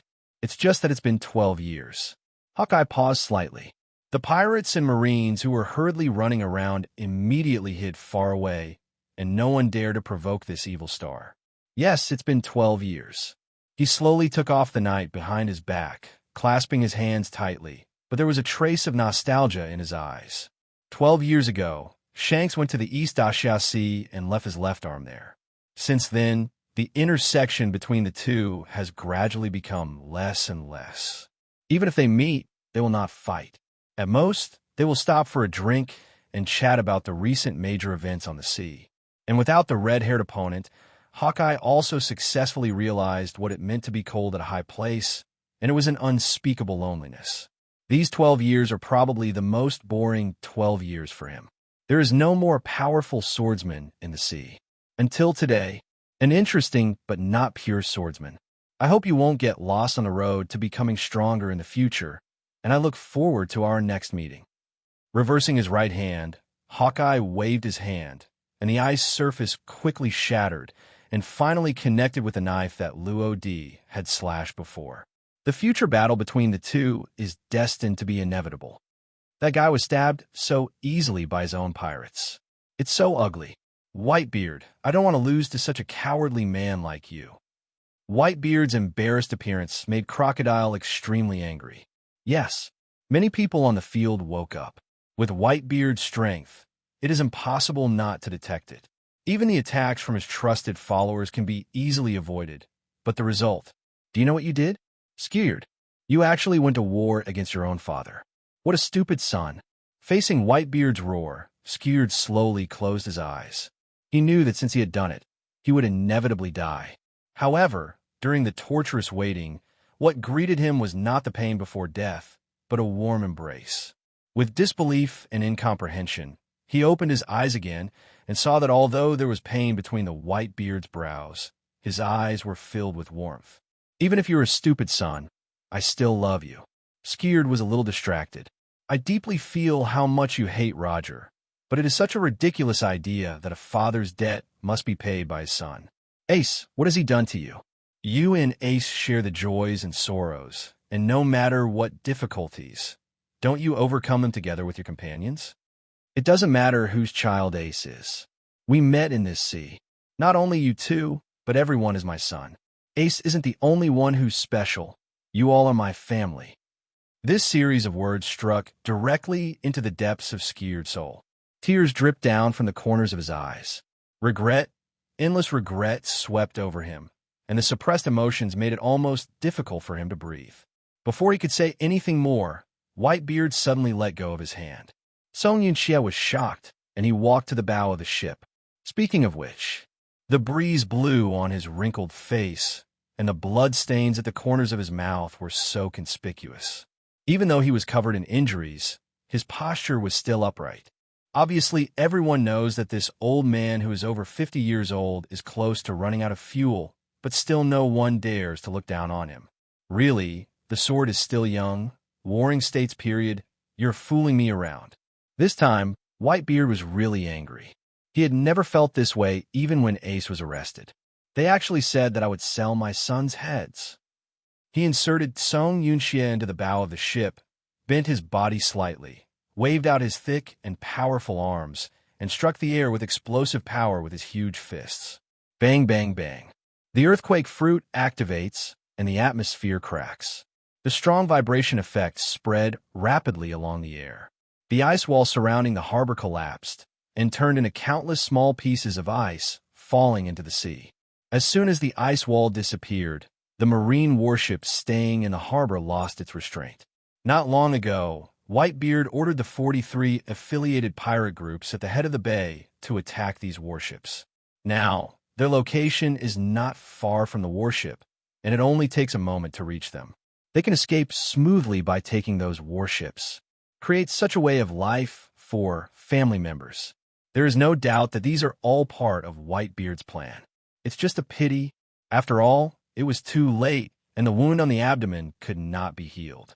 Like his tingling heart, being stabbed in the back by a family member like this, even Whitebeard cannot suppress the pain in his heart. Of course, what he hates even more is the planner Sengoku and the implementer Akainu who took advantage of this emotion. However, he is just an ordinary person with a heart after all. No matter he is called a devil or a monster, he cannot always be the strongest. As long as I can maintain one young life into the future, my mission will almost be completed. Whitebeard looked at Ace on the execution platform and already had a decision in his heart.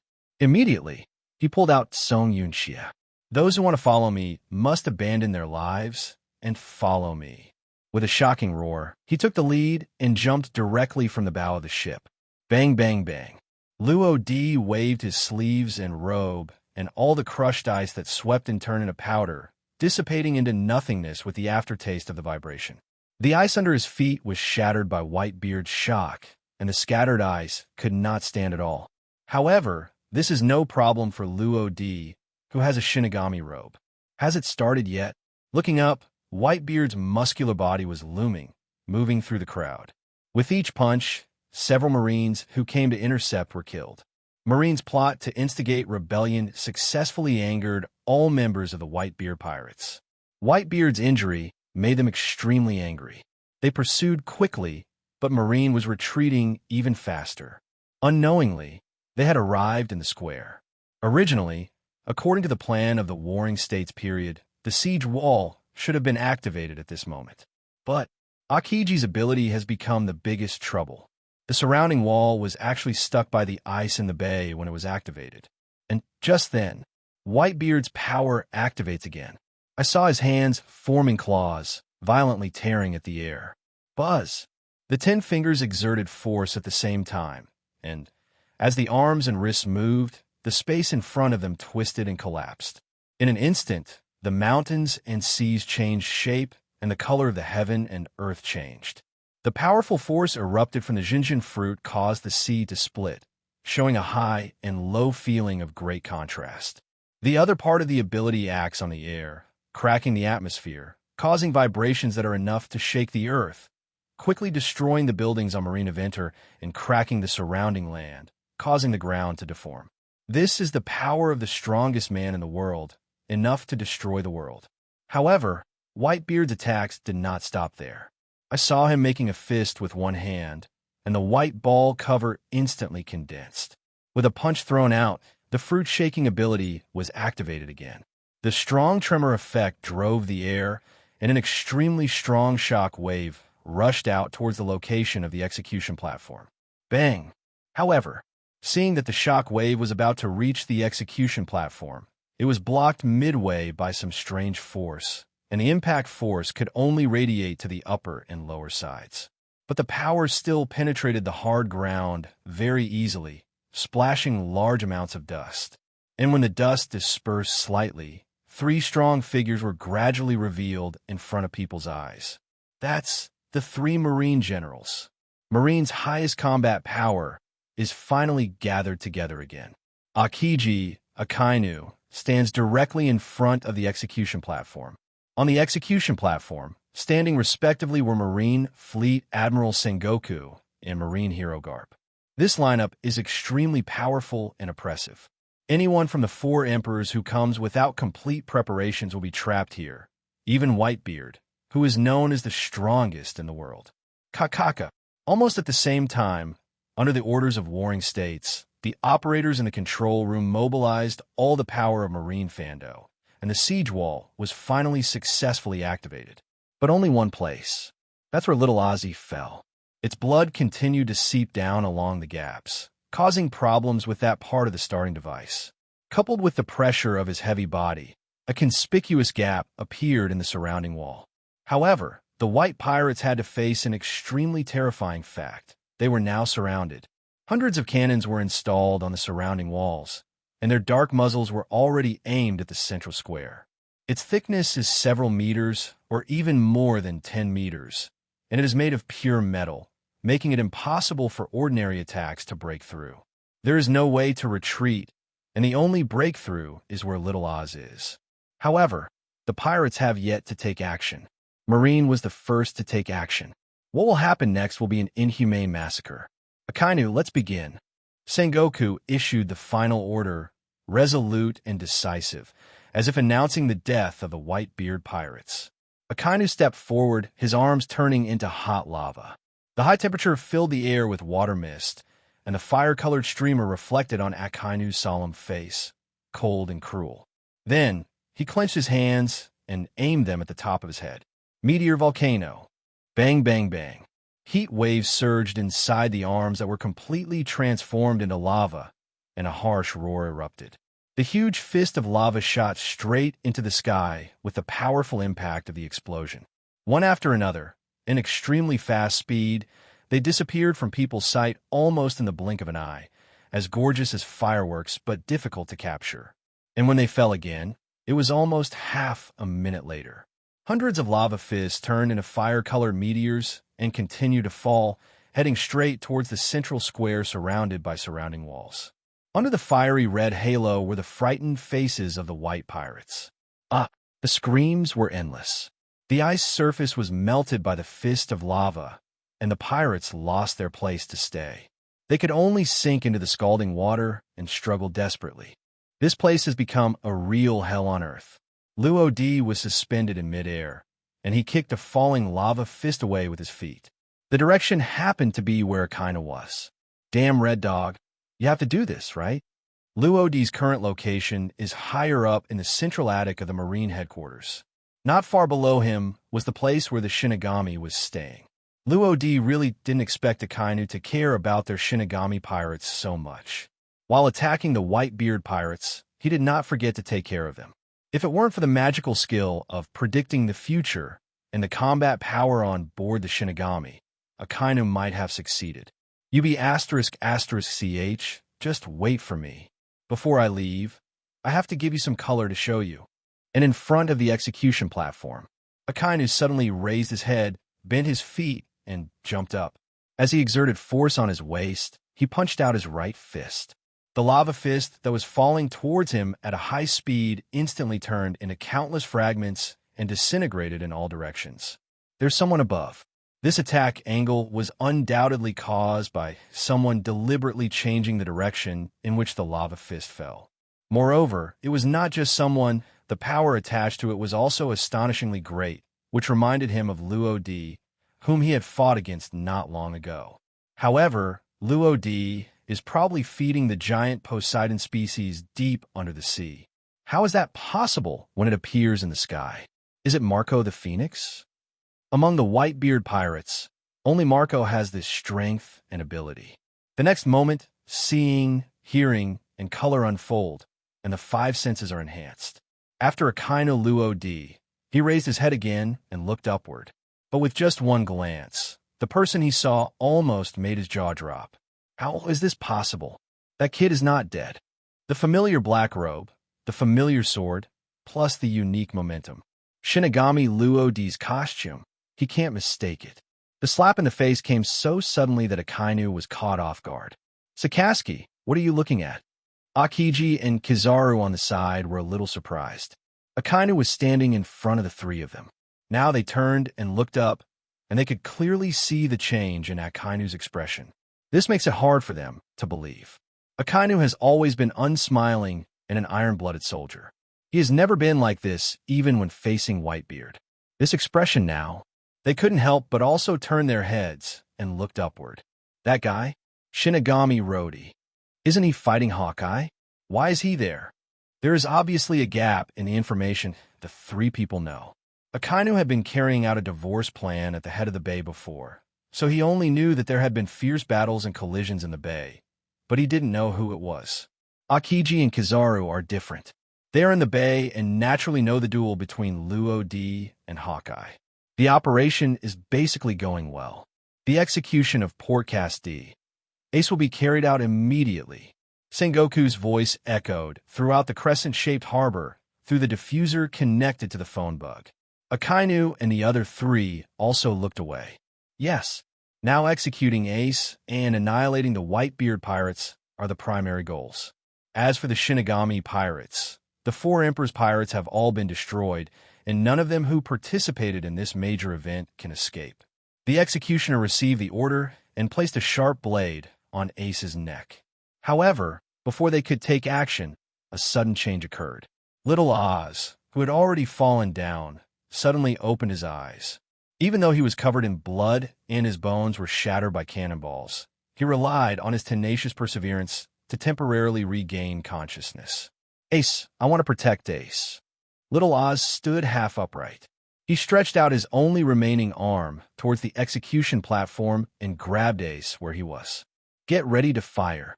Under the ruthless command of the Warring States period, Little Oz was buried in artillery fire. Bang, bang, bang.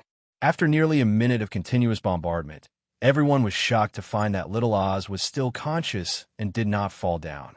What tenacious vitality. Really, leave it to me. The execution must be completed quickly, and we can't let you continue to act recklessly.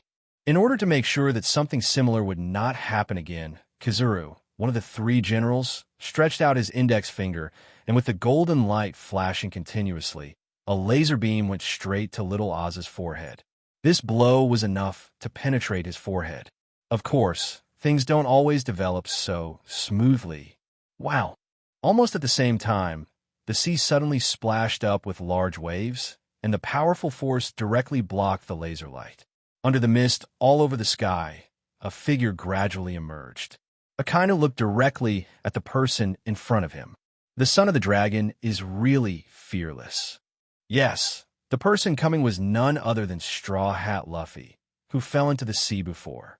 Jinbei used Fishman Jutsu to control the ocean currents to wrap him up and bring him up.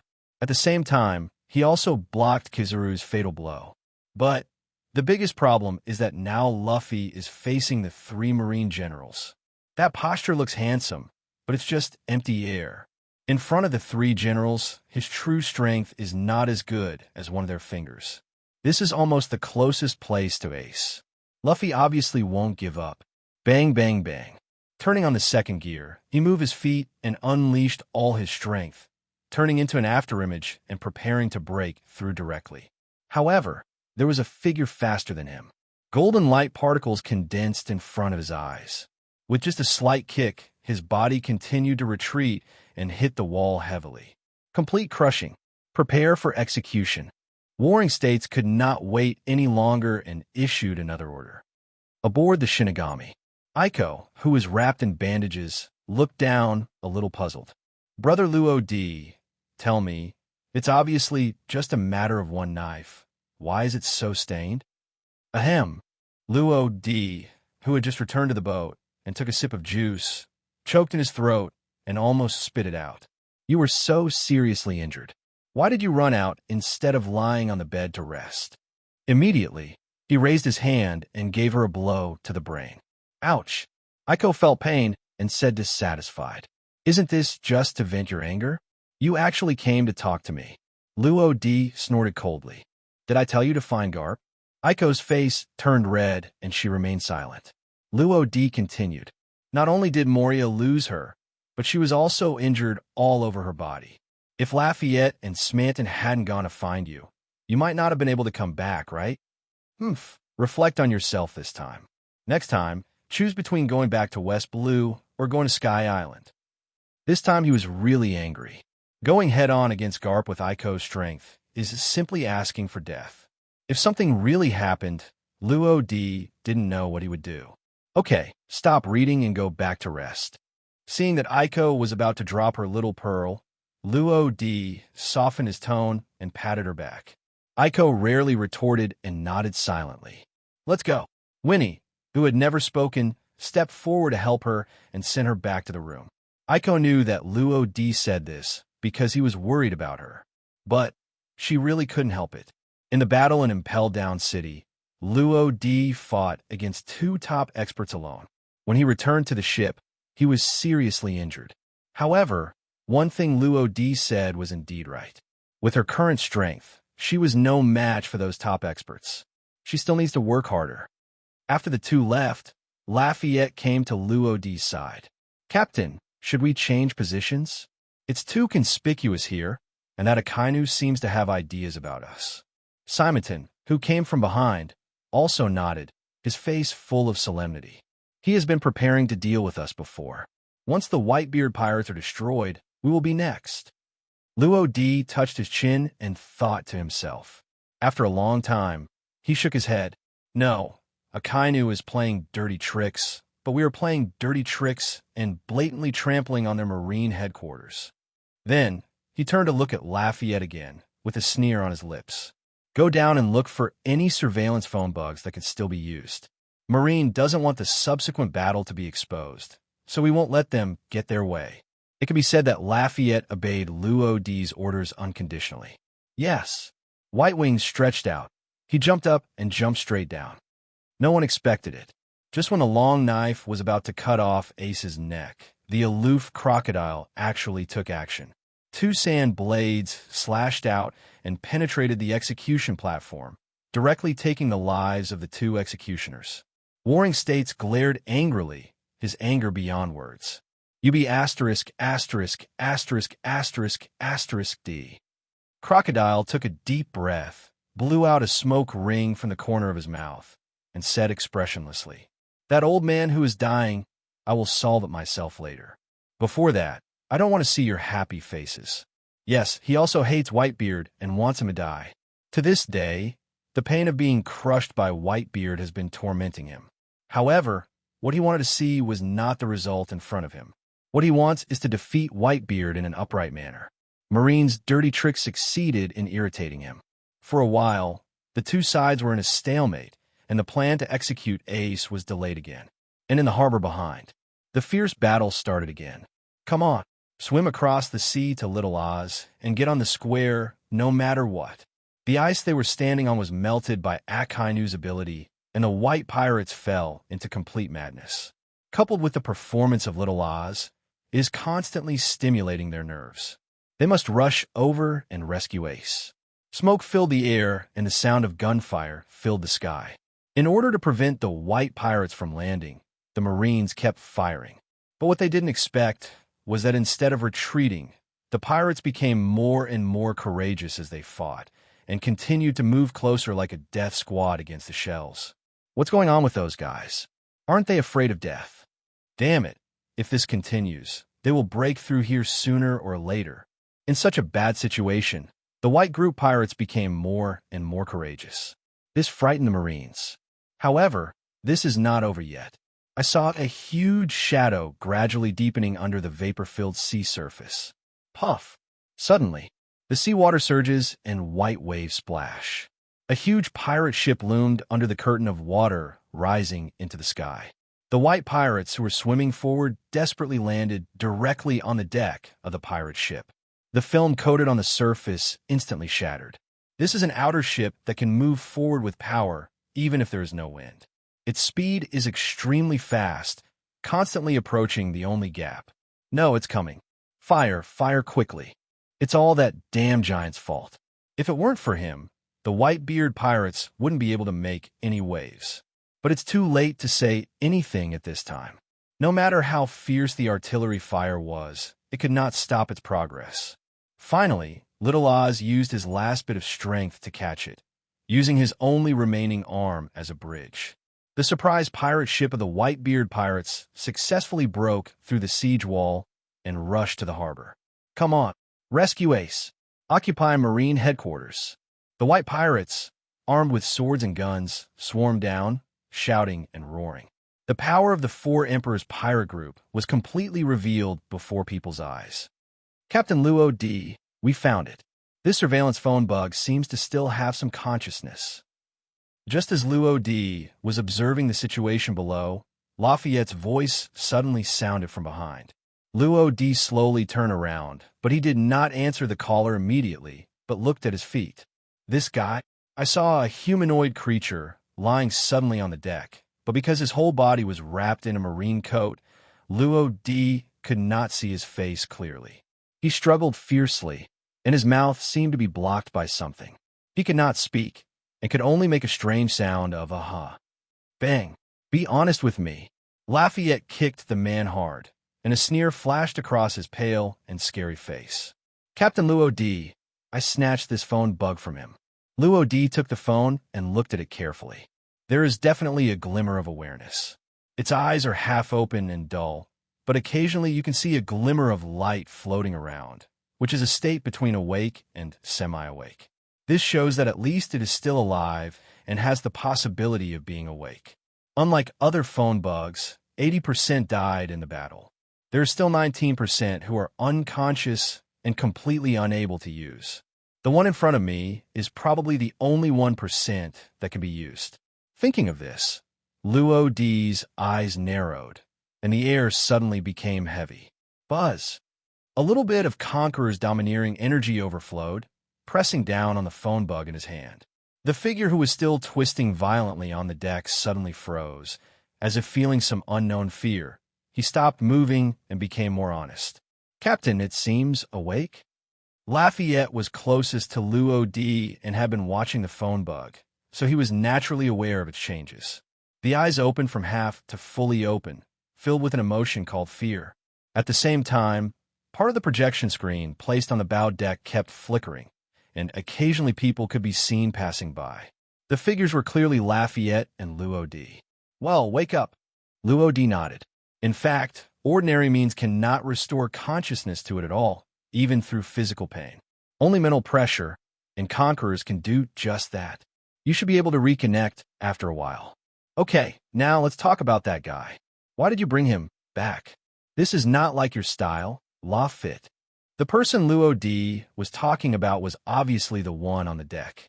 Lafayette pressed his hat and raised the corners of his mouth slightly. Captain, you don't know something. This guy's ability is very special.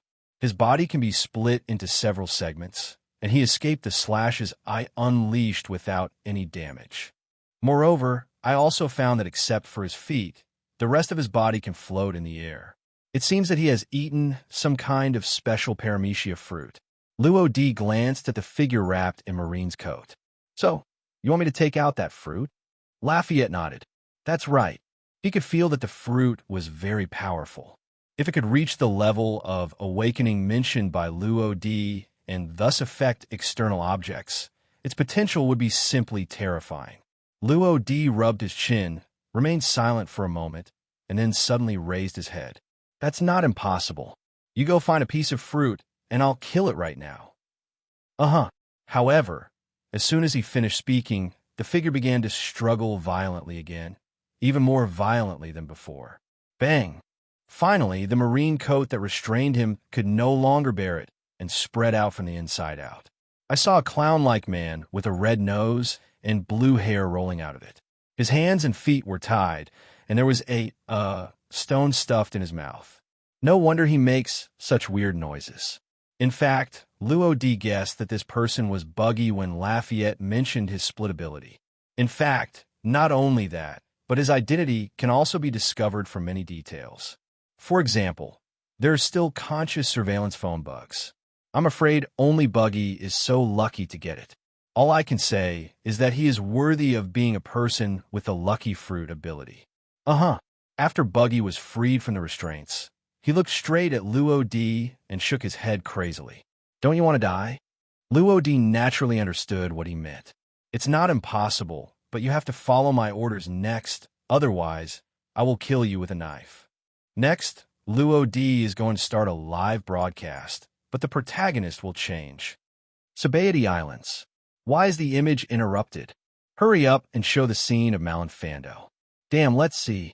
What will this world look like? What will the world look like? People went crazy. They desperately want to know the direction of the war. But almost half an hour had passed, and there was still no movement on the big screen. How could this not make them anxious? On top of a tall building on the edge of the crowd, Kid, who was wrapped in bandages, had disdain on his brows. Tisk, Marine can also do such boring tricks. Does that mean the show is over? This major event caused by Roger's son Ace will change the situation of the sea in the future. As one of this year's supernovas, Kid came to watch even though he was seriously injured. However, this hastily ended live broadcast really made him a little disappointed. Although he saw the invincible appearance of the four emperors with white beards, Kid wanted to see the true strength of the four emperors. Kid has his own ambitions. Taking down the four emperors and replacing them is his future goal. If he can experience the strength of four emperors here in advance, it will not be in vain. But judging from the performance on the screen, Whitebeard clearly still has some energy left. However, what has to be admitted is that with Whitebeard's current performance, the tip of the iceberg revealed is not something he can compete with now. But the more this happened, the more excited Kid became. It makes sense to challenge the strongest and defeat them step by step, doesn't it? In fact, in addition to Whitebeard and the direction of this war, there's another thing that Kid is particularly concerned about. He saw a figure on the screen that he would never forget in his life. Even if it just flashed by, he caught it. Shinigami Luo D, wait for me. His eyes were ruthless, and because of the anger and blood surging, the white bandages wrapped around his body oozed bright red. Kira on the side immediately noticed something was wrong. Kid, calm down, your wound. In addition to Kid Kira, the rest of the supernovas also arrived on the field.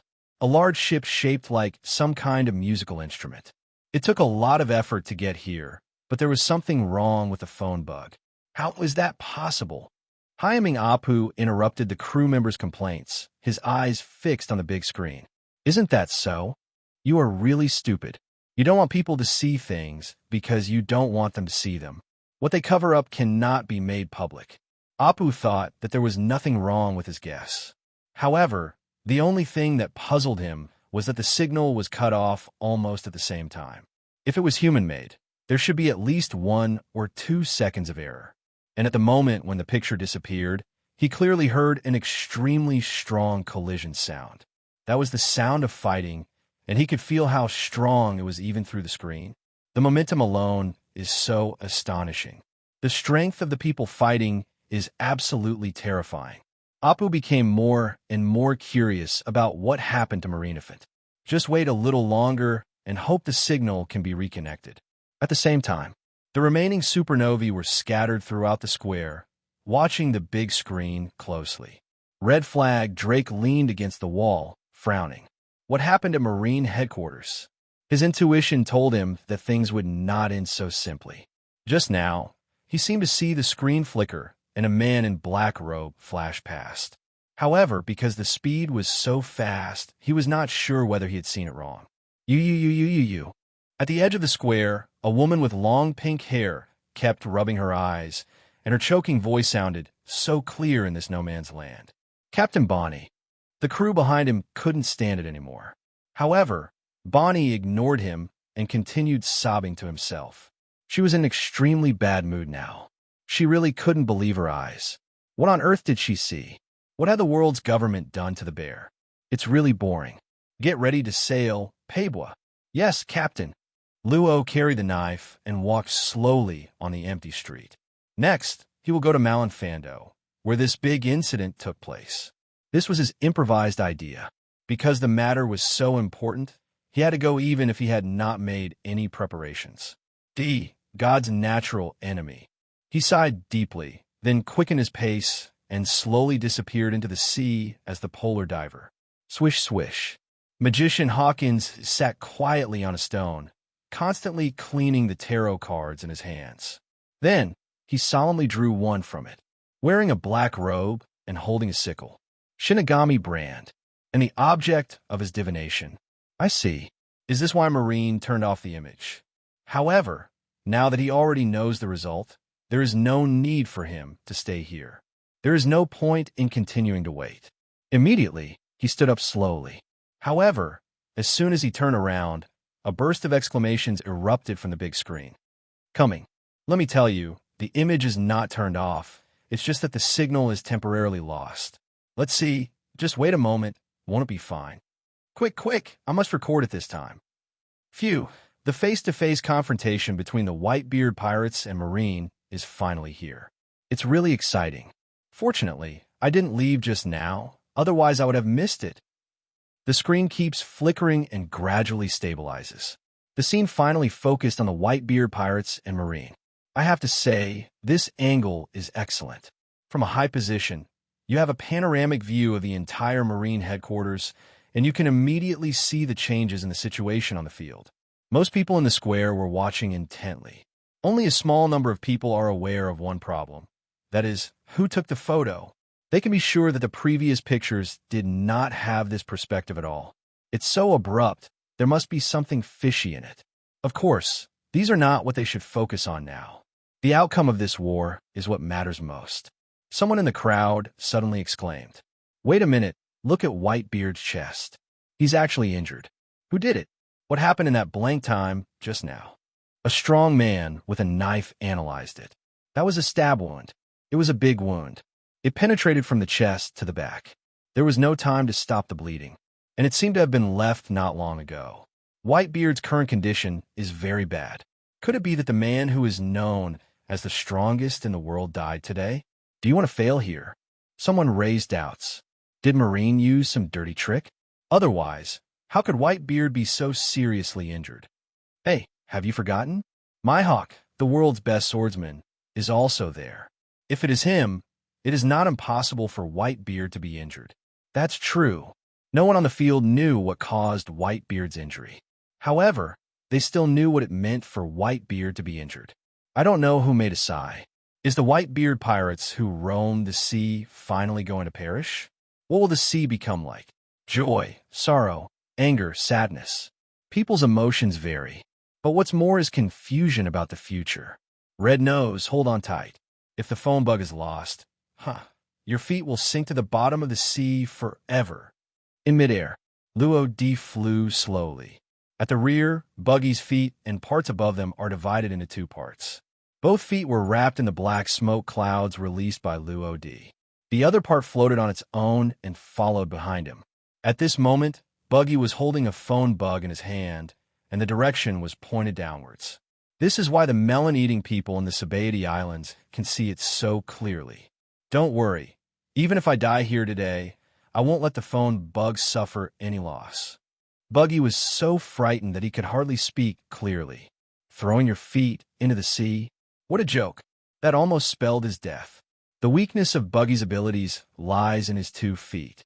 His body can be split to fly, but his feet, or the part below the ankles, cannot fly. Moreover, there's a certain distance limit between his body and his 2 feet, and he cannot escape from this range. If Luo D really threw his 2 feet into the sea, then his body would also go down with it, and the result is self-evident. Just understand, Luo D glanced at him gently, and then continued to pay attention to the situation below. He was debating whether to go down. Call. Seeing Luo D change his gaze, Buggy finally freed his hand to wipe the fine beads of sweat on his forehead. What a monster! The young man in front of him was really terrifying, and his aura was even comparable to that of General Marine. To be honest, it was fortunate that he had read the newspaper several times before, otherwise he would not have recognized who Luo D was. If I had used the special Mackie shells just now, thinking of this, Buggy felt scared for a while. The execution platform is just 1 step away. Ace, we are here to save you. Don't even think of succeeding. You will all die here today. From the moment the siege wall was breached, the war between the Whitebeard pirates and Marine officially began. All the calculations have been done, and there is no point in continuing to plan. Right now, what we are fighting for is hard power in the true sense. Whitebeard holds Kanji Yunki in his hand, and his tall and straight posture keeps approaching. Following his instructions, the white pirates launched a fan-shaped charge around this center. Of course, Marine wouldn't let them break through so easily. Fire. The field became chaotic again. One moment it was alive, the next moment it was a lifeless corpse. The tragedy of the war is vividly reflected at this moment. There are still too many Marines ahead. Whitebeard has been observing the situation on the field. If you want to rescue Ace as quickly as possible, you can only solve all the obstacles in front of you first. Immediately, the ability was activated. His hands were wrapped in a white light shield, and Song Yunxia was swung out at great speed under the huge force. Buzz! The air continues to tremble, and its power continues to accumulate. There's really nothing I can do against you. Akiji, one of the three generals, finally couldn't sit still at this time. I saw him leaping up, his hands wrapped in cold air. Ice ball. 5 icicles shot out from the palm of his hand, instantly freezing Whitebeard, who was still rising, into a huge ice ball. Kakaka. However, as a shocker, how could Whitebeard be afraid of just freezing? The ability was activated again, and cracks appeared in the ice ball due to the internal vibration. Whitebeard broke free after just a few breaths. Sure enough, the 4 emperors are not so easy to trap. The attack was fruitless, and the chill on Akiji's body became worse. Just as he was about to attack again, a huge body suddenly rushed over from one side. The diamond-hard body directly smashed half of his body into pieces. Akiji retreated several meters with a huge force, and his expression became a little solemn. Captain of the 3rd Division of the Whitebeard Pirates, Diamond Josie. Josie's collision was supplemented with armed hockey. Although the power was not great for Akiji, it was a real attack on his body, and the impact was still there. Please. When Whitebeard saw someone coming to support him, he didn't say anything and just stepped forward. This is his unconditional trust in his family. Another point is, coupled with the disease and Skewered's knife, his body is deteriorating rapidly and is almost reaching its limit. Every second now is precious, and there is no room for him to waste it too much. Don't come over. The Marines immediately went on defense and quickly surrounded them. However, that momentum is not a bit weaker than that of Whitebeard. There is no way. No one can stay calm when facing the 4 emperors. What's more, they have all seen Whitebeard's strength. Using his bare hands, he caused the world to change color. The terrifying power was simply not comparable to that of ordinary guns and cannons. Come on if you don't care about your life. Whitebeard paused, holding Song Yunxia tightly with both hands, bending his body to the side, borrowing his strength, and slashed out.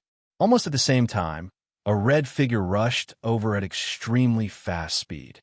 His left foot turned into hot lava, and all his strength was concentrated on the sole of his foot, pressing against the blade of the Naginata. Block! It's General Akainu. The Marines behind were almost unable to open their eyes due to the strong wind pressure generated by the collision, but they still recognized the tall figure through their blurred vision.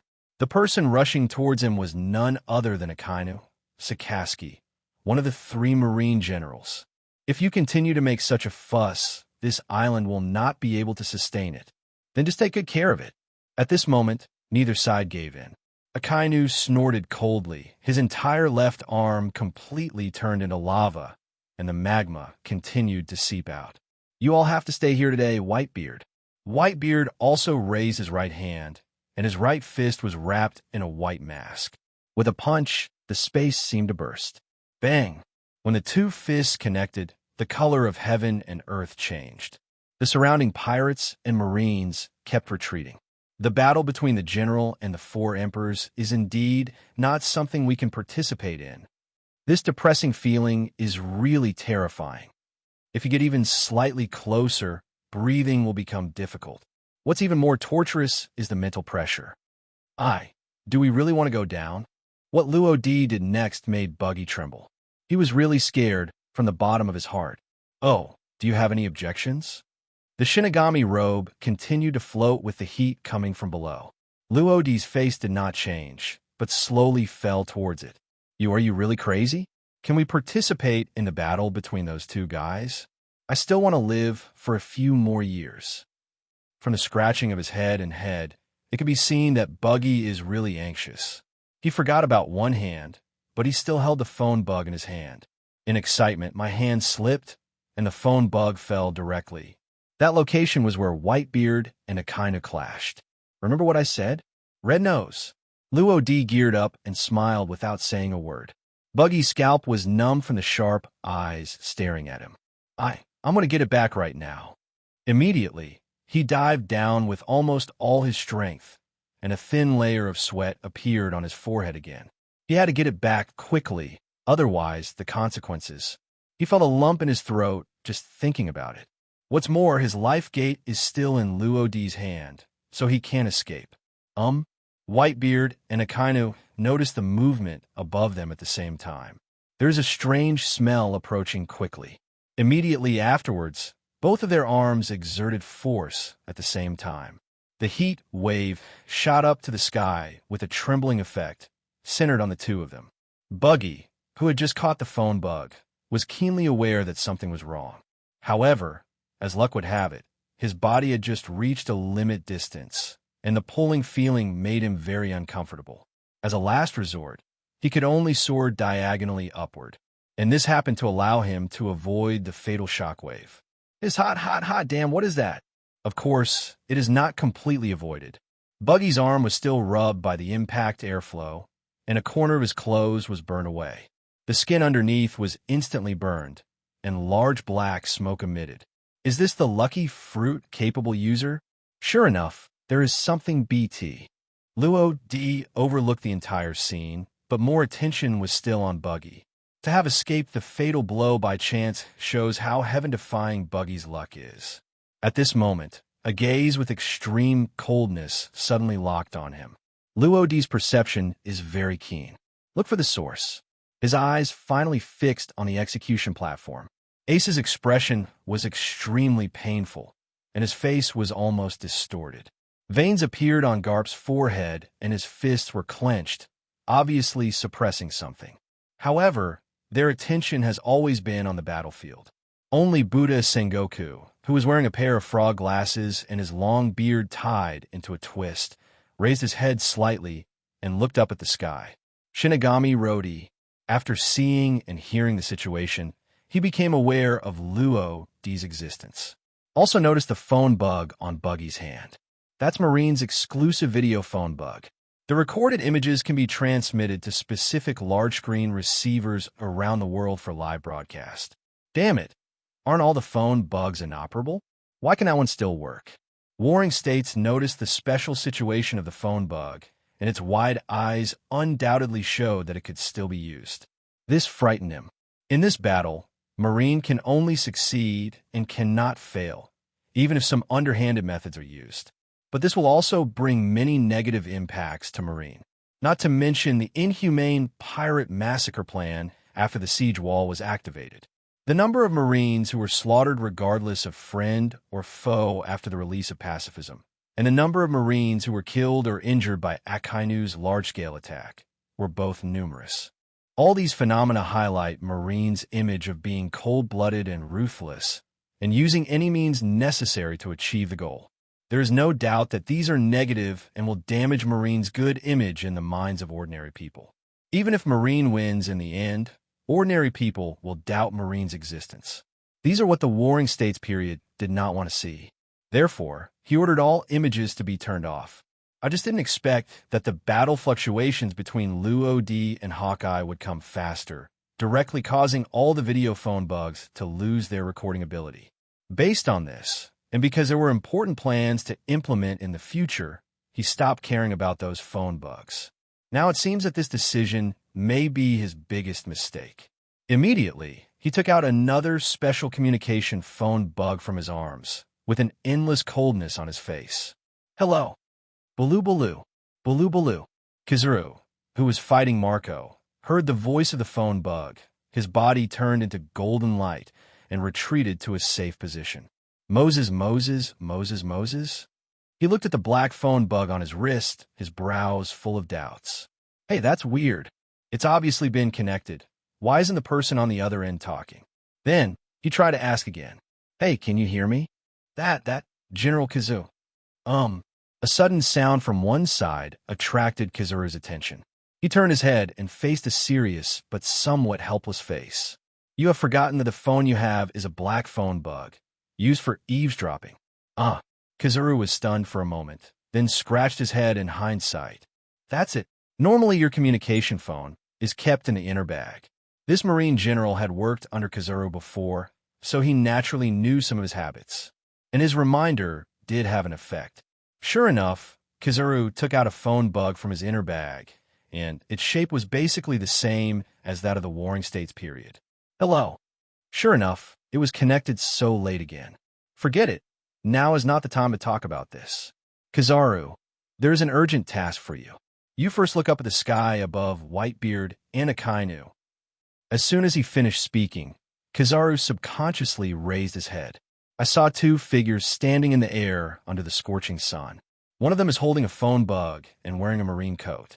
His true identity is open to question, but what is strange is that his feet are missing. The other figure, Kizaru, is so familiar that he even gets a headache every time he sees it. That black robe is as conspicuous as you want. At this time, Warring States on the other end of the phone spoke again. Go and destroy that phone bug. The situation here cannot be exposed. It would be great if Shinigami Loadi can be controlled as well. Beep beep. Suddenly, a busy tone came into my ears, and the other party hung up the phone directly. Something is abnormal. Kizaru was a little confused. This is completely unlike the style of the Warring States period. Then he put away the phone bug and turned back to look at the execution platform. You don't know this, but at first glance, good guy, during the time he was talking on the phone, Marco had actually arrived at the execution platform. Big mistake. Of course, he didn't panic. With Sengoku and Garp in charge, even if the person who goes there is Whitebeard, it won't be so easy to rescue Ace. Not to mention a team leader. Hey, it's really troublesome. We have to fight that scary guy again. Kizaru shook his head helplessly, turned into a golden stream of light, and disappeared in the blink of an eye. What are you waiting for? Don't let him rush over. Damn it. When did Captain Marco of the first team? Shoot, shoot. Bang, bang, bang. Hundreds of bullets were fired simultaneously. However, this had no effect on Marco, who transformed into a phoenix. The bullet penetrated his body wrapped in green flames, and the next moment it was like hitting water, passing directly through without causing any impact on him. It actually has no effect at all. The Marines below were stunned. The sudden sound of gunfire also attracted the attention of many people on the field. Akainu, Akiji, Whitebeard, and the captains of each division locked their eyes on the area where the execution platform was located. Marco flapped his wings and moved forward at great speed. But just as he was about to arrive at the execution platform, a sudden change occurred. A muscular figure leaped into the air and stood in front of him. What? Marco's pupils shrank sharply. The speed was so fast that he had no time to react. Immediately afterwards, another huge fist as hard as a rock hit hard. Totally unavoidable. The fist hit his face with irresistible force, and his body fell downwards like a cannonball, finally embedded in the hard stone floor below. Ahem. Obviously, there's only one step left. Under the dust, Marco wiped the blood from the corner of his mouth with a little regret on his face. However, it is disappointing, but it would not be surprising if you were facing the Marine Hero Monkey D. Garp. Iron Fist Garp is really strong. Even after using his abilities, the pain at the corner of his mouth still did not decrease by half, which showed that Garp's Iron Fist was not in vain. If you want to pass here, kill me first. At this time, Garp stood at the front of the execution platform, his wrinkled face no longer wearing a smile, but with an indescribable anger. Ace is about to be executed, and he is in pain. Luffy was beaten half to death, and the pain was even more painful, super doubled. However, he also has his position. Everything is ultimately difficult to have both ways. In the end, he chose justice. The appearance of Garp also discouraged all the white pirates. This famous marine hero is almost a pirate's nightmare. He once chased One Piece Gold Roger around the world. He once teamed up with Sengoku to defeat the legendary pirate Golden Lion Shiki. He had. These glorious deeds reveal his power everywhere. Seeing that his own morale was low, Whitebeard finally couldn't help it. Song Yunxia slammed it in his hand. The white pirates heard the sound and looked over. Silly boys, don't be fooled by his name. He's just a veteran. And these words also brought them back to their senses. Yes, there is no one who is not afraid of old age.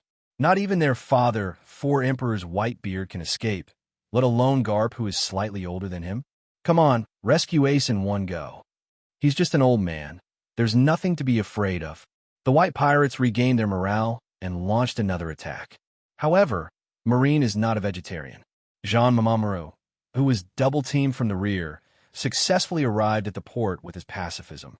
The Whitebeard pirates were completely trapped by Marine. Pay close attention to the enemy in front of you, Whitebeard. Sensing that the situation had changed again, Akainu immediately launched an attack on the enemy's coach. Dog bites Guren. His right arm turned into lava again and continued to stretch forward. The dog head that manifested as a fist opened its big mouth made of magma and bit into Whitebeard crazily. Snort! Whitebeard raised the Bushankiri and waved it out with one hand, activating the shock fruit ability at the same time, easily repelling Akainu's attack. Get away, Magma Kid! Song Yunxie did not stop there. Whitebeard continued to increase his strength, and finally lifted Akainu several meters away. After a brief confrontation, it seemed that he had won. However, the constant heaving of the chest and the sweat on the forehead all indicate that, for Emperor's Whitebeard, seems to be reaching his limit. Long. And so it is. The moment Akainu was knocked away, his heart could no longer bear the rapid flow of blood. Severe pain quickly spread throughout the body. Damn it, it happens at this time. Whitebeard's brows were furrowed, and blood was dripping down from the corners of his mouth, leaving bright red Madara dots of varying sizes on the ground. I saw him covering his chest with his left hand and kneeling on one knee. If it weren't for Song Yunxie's support, he might have fallen directly to the ground. It seems like I really can't hold on any more this time. Whitebeard has always been a person who refuses to accept old age and doesn't care about physical injuries. He did not listen to the instructions of his sons and drank as much as he wanted. This caused his body to deteriorate. But before, he had no obvious feelings. This time, unlike before, perhaps because of Skewered's backstab, or perhaps because of physical reasons, he really felt exhausted. Dad! Josie, who was confronting Akiji, was in a panic, but Akira Kamama was seized by the other party, and his body was instantly frozen. This is how a duel between masters should be. One side seizes the opportunity, and it is basically impossible for the other side to make a comeback. What's more, there is still a clear gap between Josie's strength and Akiji's. Other side, Akainu patted his forehead and quickly got up from the ground. Ahem, Whitebeard, time is not forgiving. The moment he stood up, he noticed something strange about Whitebeard. There is no doubt that this is an opportunity to wipe out Whitebeard from the sea. Not good.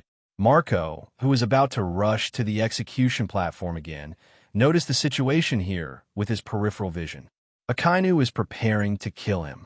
A****.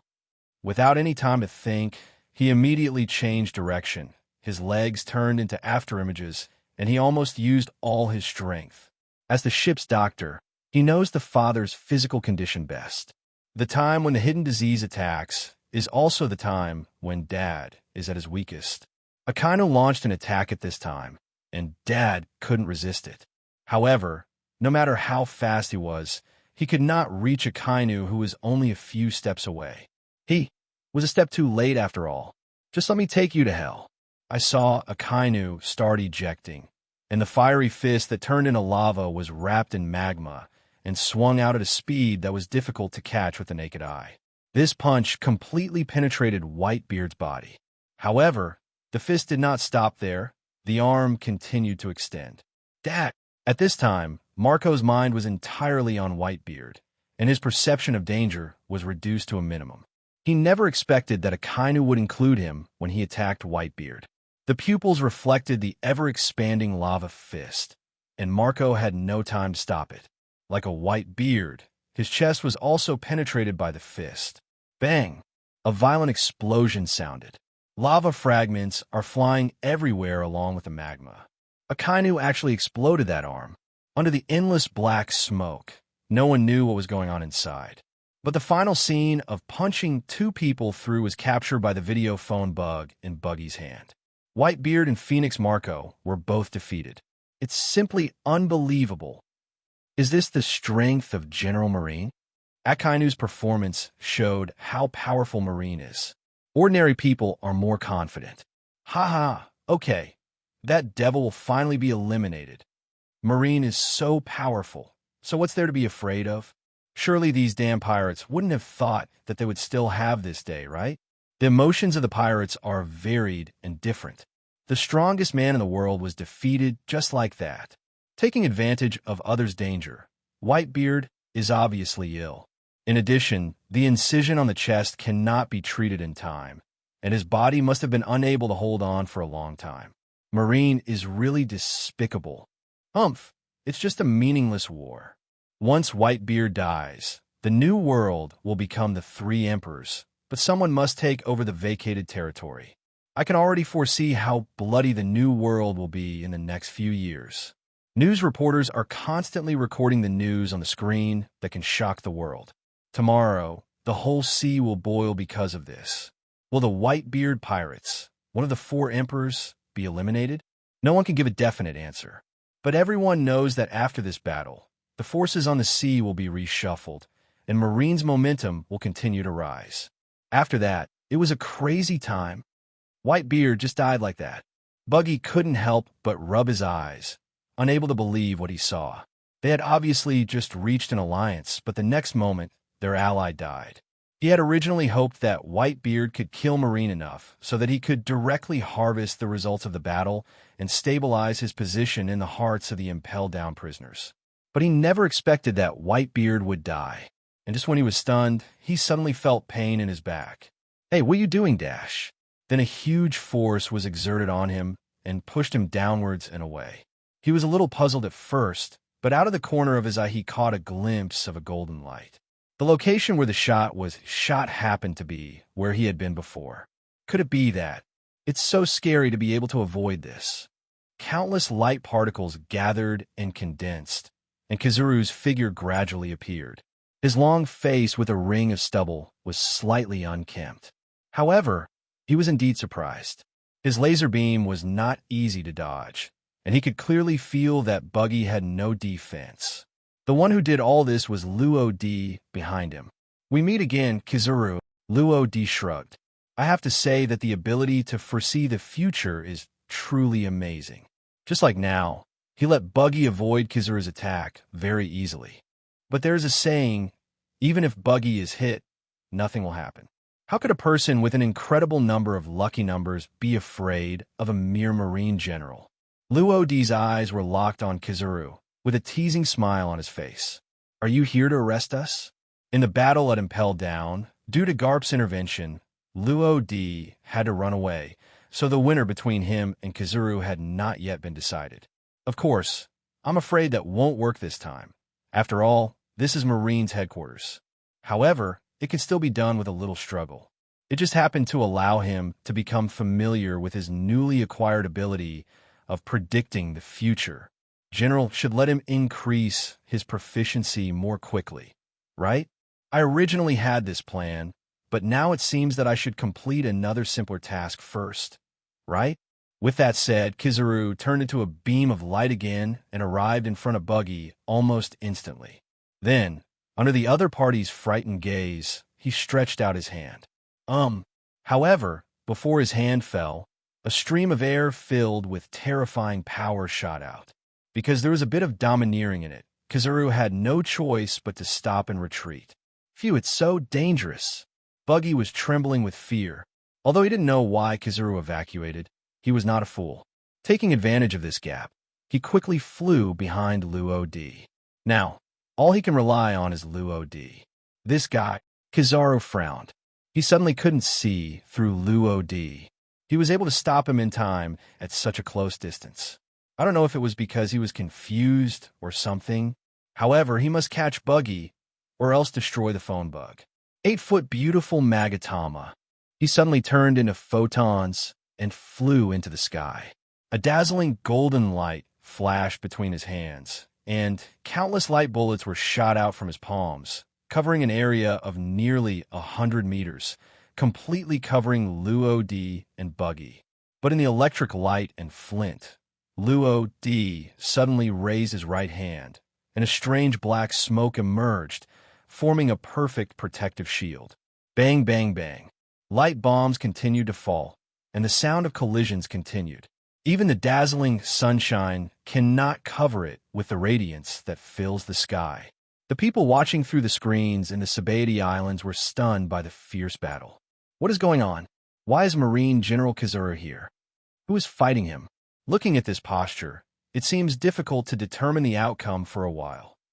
Since the phone bug in Buggy's hand was always facing Kizuru, Luo D never showed up. Although they heard some conversation, they really couldn't guess who the person was. Shinigami Rodi. I'm afraid only Haiming Appu heard it. His face was gloomy, and now that he recalled the situation at that time, his body still ached slightly. If he hadn't reacted in time, even if he didn't die, one of his arms would still be there. Confronting that monster Kizuru is simply asking for death. He also had a fight with Kizuru, but the opponent just kicked him lightly, and he was defeated quickly. It could be said that he was killed in one blow. Although Luo D is also very strong, he is still one level behind General. Of course, this is all Appu's own guess. But the real situation, it's all blocked. It's really troublesome. The smoke has dissipated, but the barrier formed by the power of Shinigami is still as solid as a rock. Although the surface was covered with dense, it did not cause any substantial damage. This actually gave Kizaru a headache. Yada mirror. Then, he clasped his hands together, accumulating a mirror-like light in front of him. The light beam is emitted from the mirror, continuously refracted and bounced in the air, and a light track is quickly formed. Suddenly, Kizuru jumped up, and his body turned into countless light particles, pouring into the light track. And when he appeared again, he had already gone behind the barrier, and his target was Buggy. Bang! However, this time, the same situation as before occurred. He had just stretched out his hand halfway when a terrifyingly dark sword slashed at him. The aura on it actually has some similarity with Hawkeye's Black Knife Knight. Could it be that? However, there was no time to think about the current situation. He paused with his right hand, turned his body into countless light particles, and withdrew a distance again. Bang! Violent explosions resounded across the sky. The scorching airwaves quickly spread to the surrounding areas. Everyone's eyes were focused on the thick black smoke that was gradually dissipating. A tall and majestic figure slowly appeared. But he saw Whitebeard holding kanji yunki in his hand, with veins popping out on his forehead, trying to hold on to prevent himself from falling. And his chest has been penetrated by Akainu's fist. A deep and large hole appeared in everyone's field of vision. Because the temperature was so high, the flesh and blood tissue on Baybeard's chest was completely necrotic. Even timely treatment cannot save the life. Now he was only one step away from death. He can only stand because of his strong perseverance. Dad! Marco was half lying on the ground, with the figure of Whitebeard reflected in his blurred vision. But the hole that penetrated his body attracted all his attention. A *** hole, Akainu. No matter how much pain I felt in my body, it couldn't keep up with the throbbing pain in my heart. He understands. Dad is afraid that there is no way to save him. Scared in front, for the sake of his father, he can let it go, but Akainu, he will never let him go. However, when he tried to stand up, he found that he couldn't move. Damn, it's so hurt. Akainu's extremely devastating attack could not be cured even by the Phoenix's unique regeneration flame for a while. He needs time, but time waits for no one. Marine was already walking towards him holding the sea tower stone shackles. At the same time, he also noticed that under the orders of Sengoku, Hundreds of Marines armed with swords and guns launched a siege against Whitebeard. In Whitebeard's current state, there's no way he can escape. Bang, bang, bang. Kill. The bullets were shot out in an overwhelming manner. Although they did not cause any substantial damage to Whitebeard, the impact caused his physical condition to deteriorate rapidly. Following closely behind were several Marine colonels. They were holding sharp, long knives, and when they got close to Whitebeard, they suddenly jumped up and stabbed the blade into his abdomen. Blood dripped down the wound, almost turning him into a bloody man. And it's not over yet. Get out of the way. Then I saw a Marine carrying a rocket launcher bend his index finger and pull the trigger heavily. With a whoosh sound, the rocket shot out with a white wave of air. Several Marine colonels retreated at the same time, and the rockets hit Whitebeard's forehead. Under the impact of the powerful explosion, Whitebeard seemed to be unable to hold on any longer, and his body began to lean backward. Just when everyone thought he was about to die, Whitebeard stopped and stood firm again, as if he was having a flashback. You little soldiers and crab generals, do you think you can kill me like this? I'm a Whitebeard. Yes, he is Whitebeard, the man who claims to be the strongest in the world. Even if he is on the verge of death, no one can take the head off his neck. The shocking words stunned the surrounding Marines. But before they could react, Whitebeard moved. I saw him carrying Tsong Yunxie behind his back, with veins popping out on his arms. Drink! With a roar, the strength accumulated in his arms and wrists reached its peak. Tsong Yunxie swung a half-moon slash in a crescent shape. With the blessing of the earthquake fruit, the ground cracked quickly with the slash. Run! The body looks like that, but it can still exert such terrifying power. Monster! The Marines were shocked and were about to turn around and evacuate. But before their legs could move forward, the powerful airflow caused by the slash swept over them. The strong wind tore at their bodies, and the Marines felt that they had lost control of their bodies. They could only continue to rise into the sky and turn their eyes back and forth. Occasionally, you can catch a glimpse of the faces of your colleagues in midair. However, before they could say a word, they quickly separated again. What's even more exaggerated is that the gravel that was rolled up into the sky was constantly scratching their bodies and cheeks, and they were already bleeding before they even hit the ground. However, their final outcome was already doomed the moment they provoked Whitebeard. Bang, bang, bang. Amid wails of pain, the Marines fell as fast as hailstones. Finally, he let out a sob and became silent. Nearly 60% of them just passed out, with at most a few broken bones. 40% would have irreversible sequelae even if they woke up, and the last 10%, I'm afraid they will never see the sun tomorrow again. Thousands of Marines were incapacitated with just one blow. The horror of Whitebeard shocked Marines and the people on the other side of the phone bug. What a group of terrifying monsters the Four Emperors are. Can this kind of strength, this kind of power, really be displayed by such a broken body?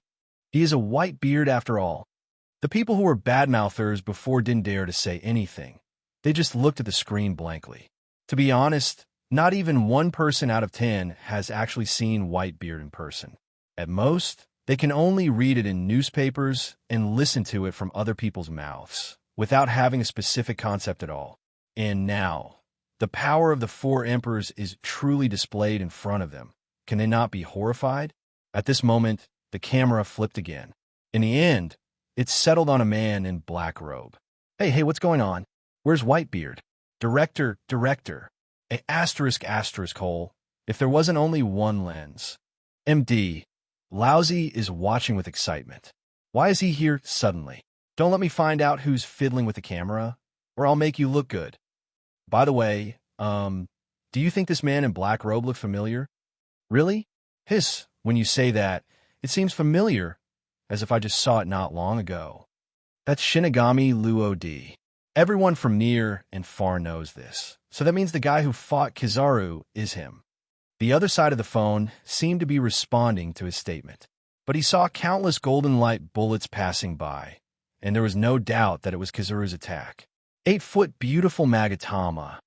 The battle below seems to be coming to an end, but in fact there will always be variables. Whitebeard's blow caused Marine heavy casualties, and the situation seemed to be reversed again. Kizuru knew that he couldn't drag it on any longer, and the light bullets kept shooting out as if desperate, all pointing at Buggy. Dang, dang, dang. However, the black knife Huang Quan in Luo Di's hand could always block the attacks again and again. Moreover, from occasionally missing a few at the beginning to missing one or two at most now, I believe it won't be long before he can perform perfect defense. This growth rate is simply terrifying. It's a good training tool. Luo Di flipped his wrist, and the underworld in his hand turned into a black phantom, almost keeping up with the speed of the light bullet. However, the rapid growth and proficiency comes at a cost. That means a lot of physical exertion and damage to the wrist. Even Luo Di couldn't last long with this kind of high-frequency exercise. How come this guy is getting more and more handy? This is not okay. Kizaru was shocked by Luo Di's performance. His sense of knowledge is not weak in itself, and he can discern the changes before and after Luo Di. The facts told him that Luo Di was constantly mastering something. Immediately, he stopped what he was doing and put his hands together. Tian Songyin sword. Photon particles condensed in the palm of the hand, eventually forming a sword of light. Swish! The lightsaber slashed down at extremely fast speed. Luo Di's attention was also focused on one point, until a certain moment he suddenly raised his right hand. Huang Quan caught the figure of the lightsaber, and the sword collided in midair. A huge golden roar spread from the sky. The powerful airflow generated by the collision swept out in waves. The closest Buggy is simply miserable. Asterisk, can you consider me? Even if he has flown to the extreme position, he will still feel the extremely strong shock wave, especially if it contains extremely destructive photon particles. I don't know whether it was Kizaru's deliberate action or whether the collision was too intense and caused the Tianzong Yunjian to slowly collapse. In short, there are not so many photon particles in the air. Every collision will even increase exponentially. What's even more frightening is that the photon particles did not dissipate. Moreover, the light particles seem to be given some kind of instructions. When they reached a certain position with the airflow, they would suddenly stop. Even if a more ferocious wave of air comes in the subsequent rolls, it will not waver even a little bit. However, with Buggy's mind, he definitely couldn't see anything. Now he just wants to escape from here. Give me my legs instead. Buggy really wanted to cry.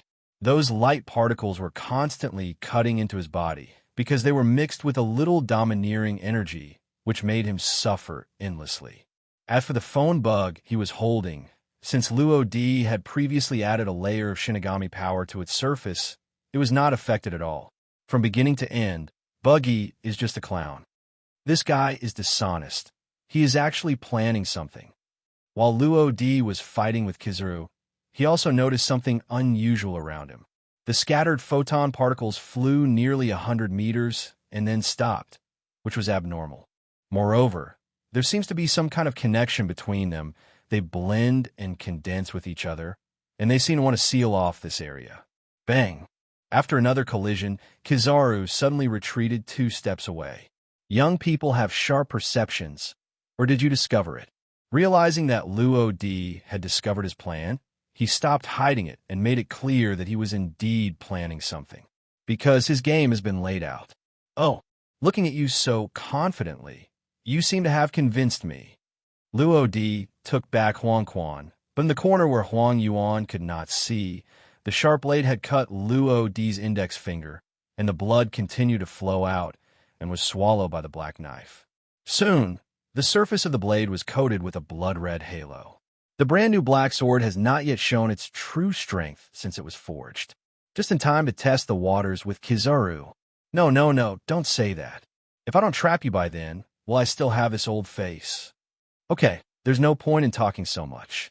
It's time to complete my mission, otherwise the Warring States Fleet Admiral will nag me again.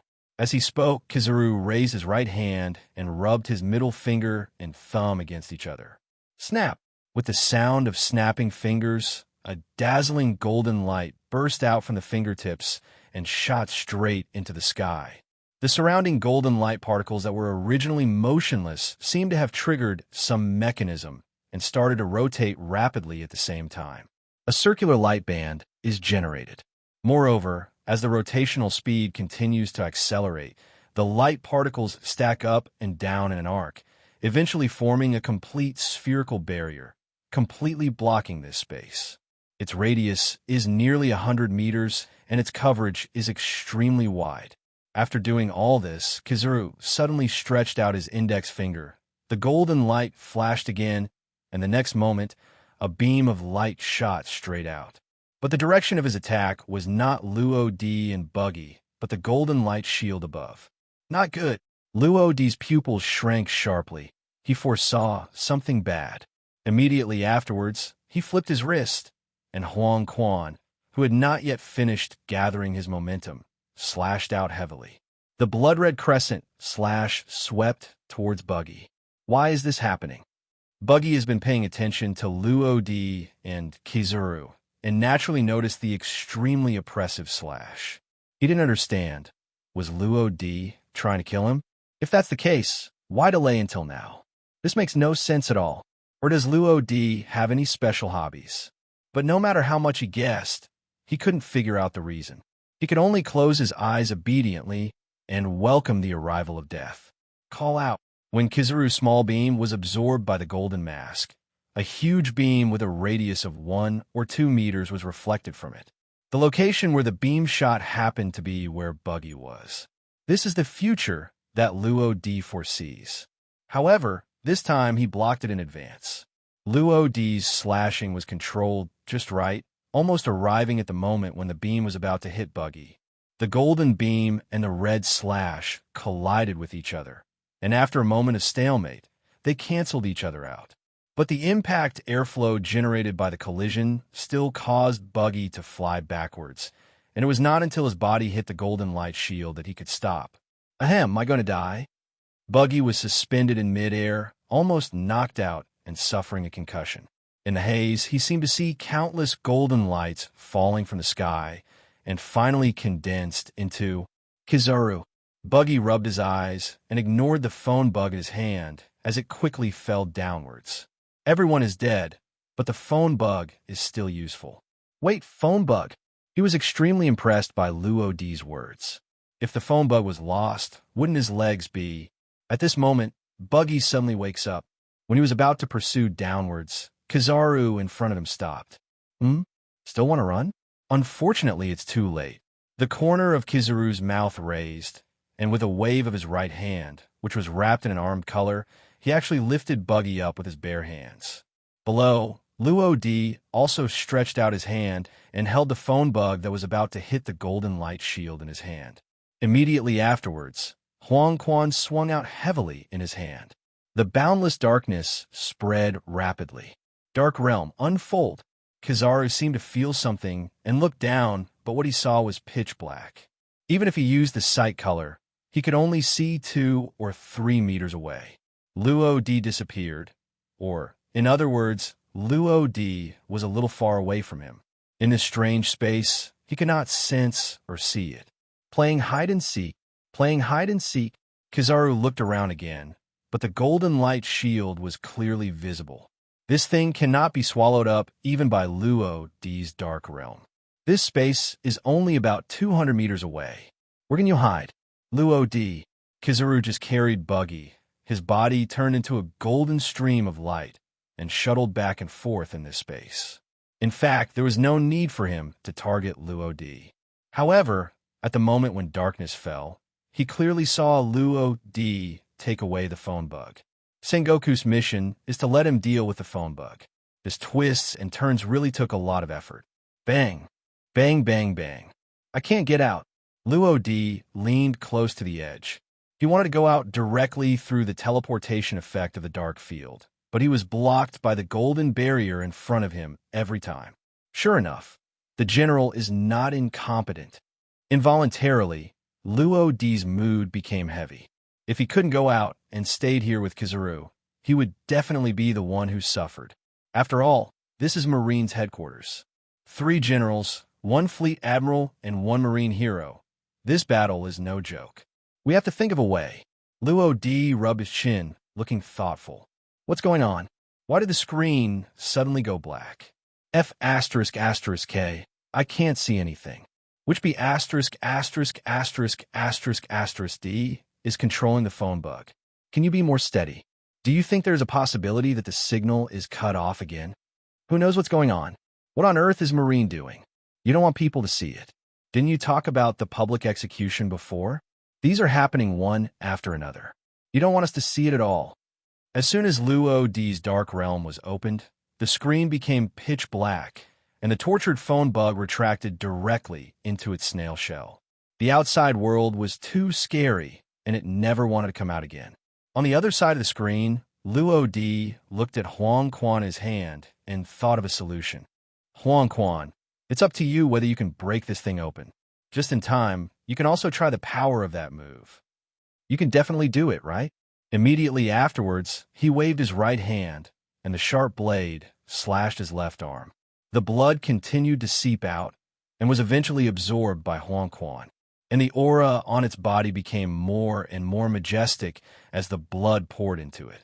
Luo D was ready to use this move before, but was interrupted by Kizaru's sudden attack.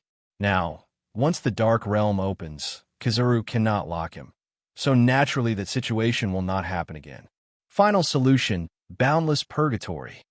I will never die before I see the bright future of my sons. Yes, this is the reason why Whitebeard still hasn't fallen, and he has stood up to this day completely relying on his tenacious perseverance. If you want to see the future, I'll show you now Whitebeard. Warring States crossed his chest with his hands, looked past the crowd, and looked directly at the strong and unyielding figure. Do it! With an order, the two executioners who had just entered the scene behind him raised their action swords at the same time.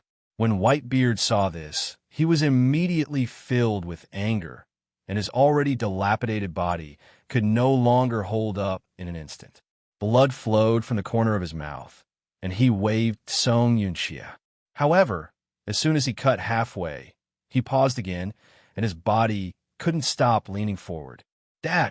The squad captains who had just arrived were shocked, but because there were all Marines behind them, they did not dare to leave rashly and could only watch helplessly. And just when the knife was about to fall, a roar came from the square not far from the foot of the execution platform. Ace! Everyone followed the sound and saw that Straw Hat Luffy had regained his vitality again at some point. Don't block me.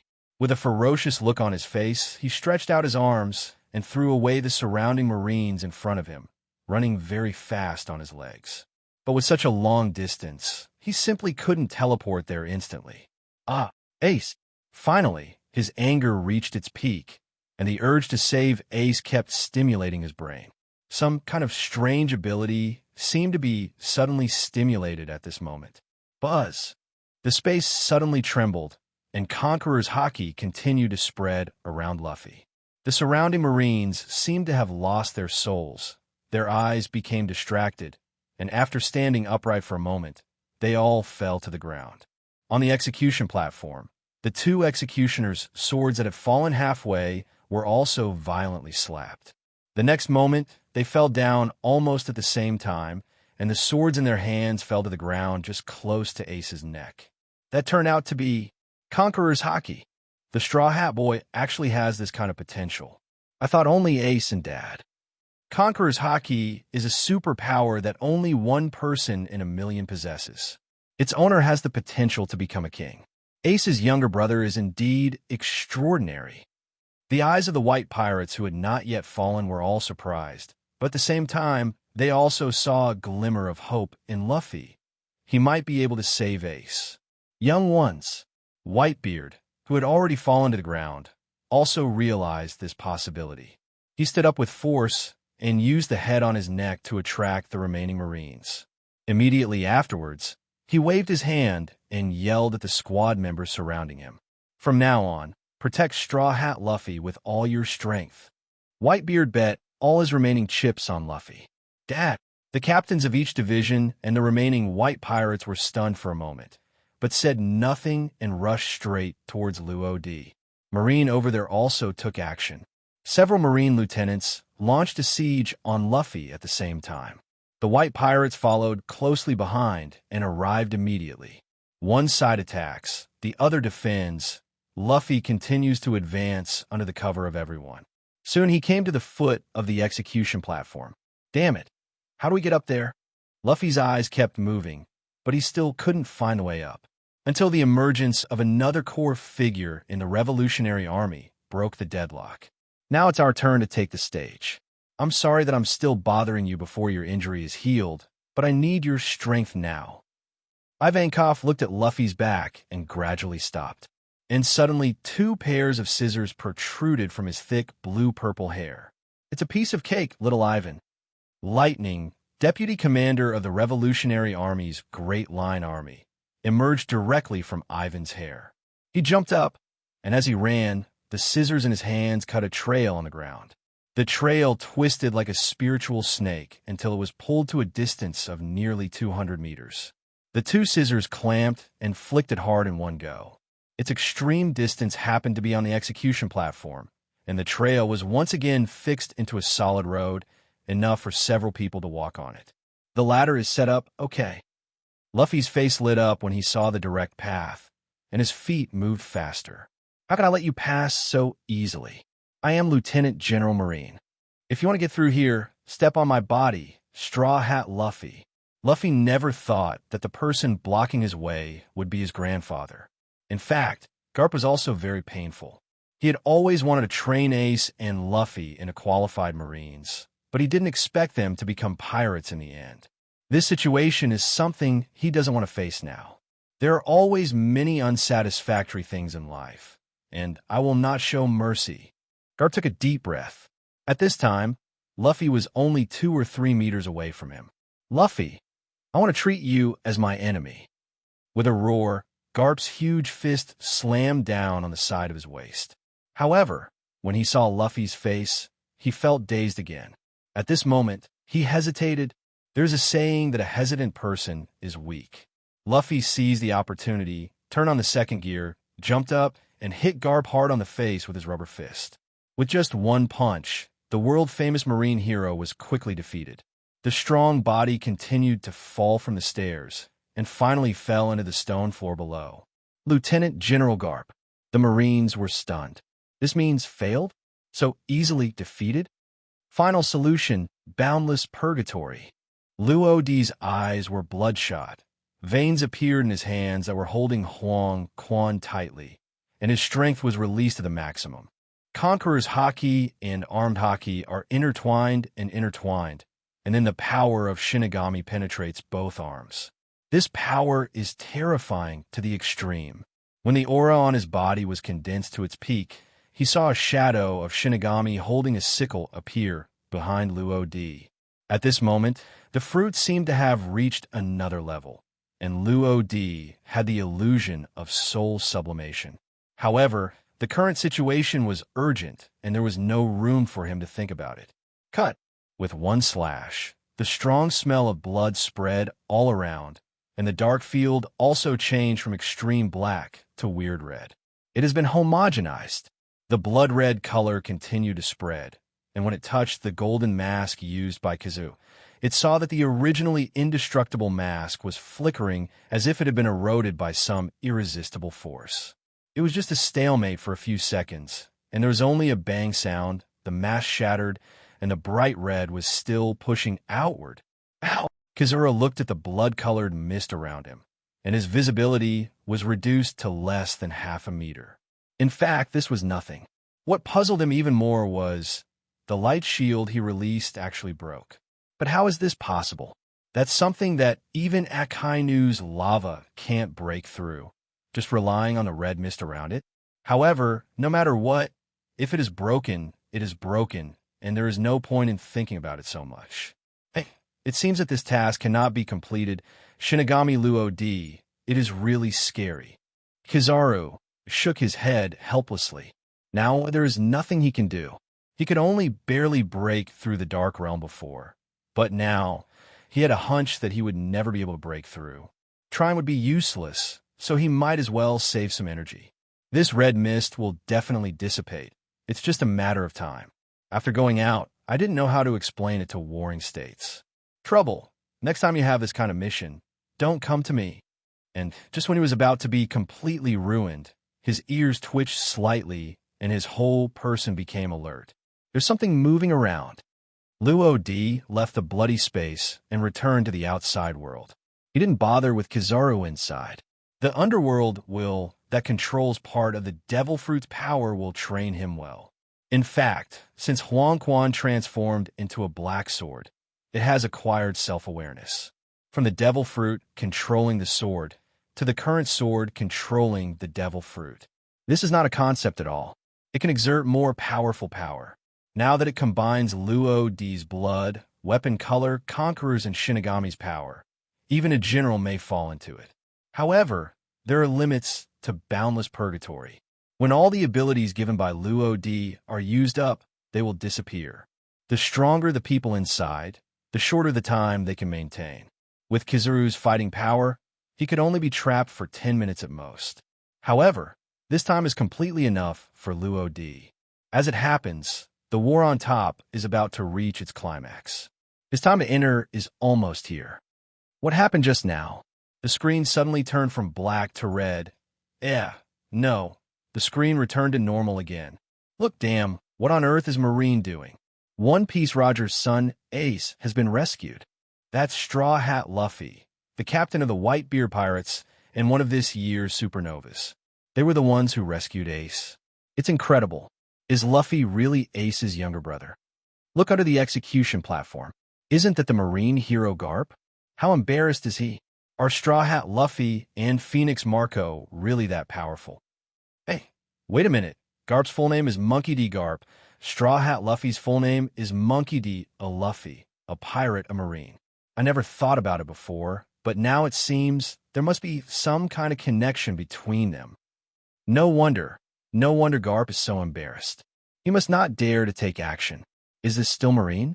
Which side is he on? Marine hero? Does he really deserve this title?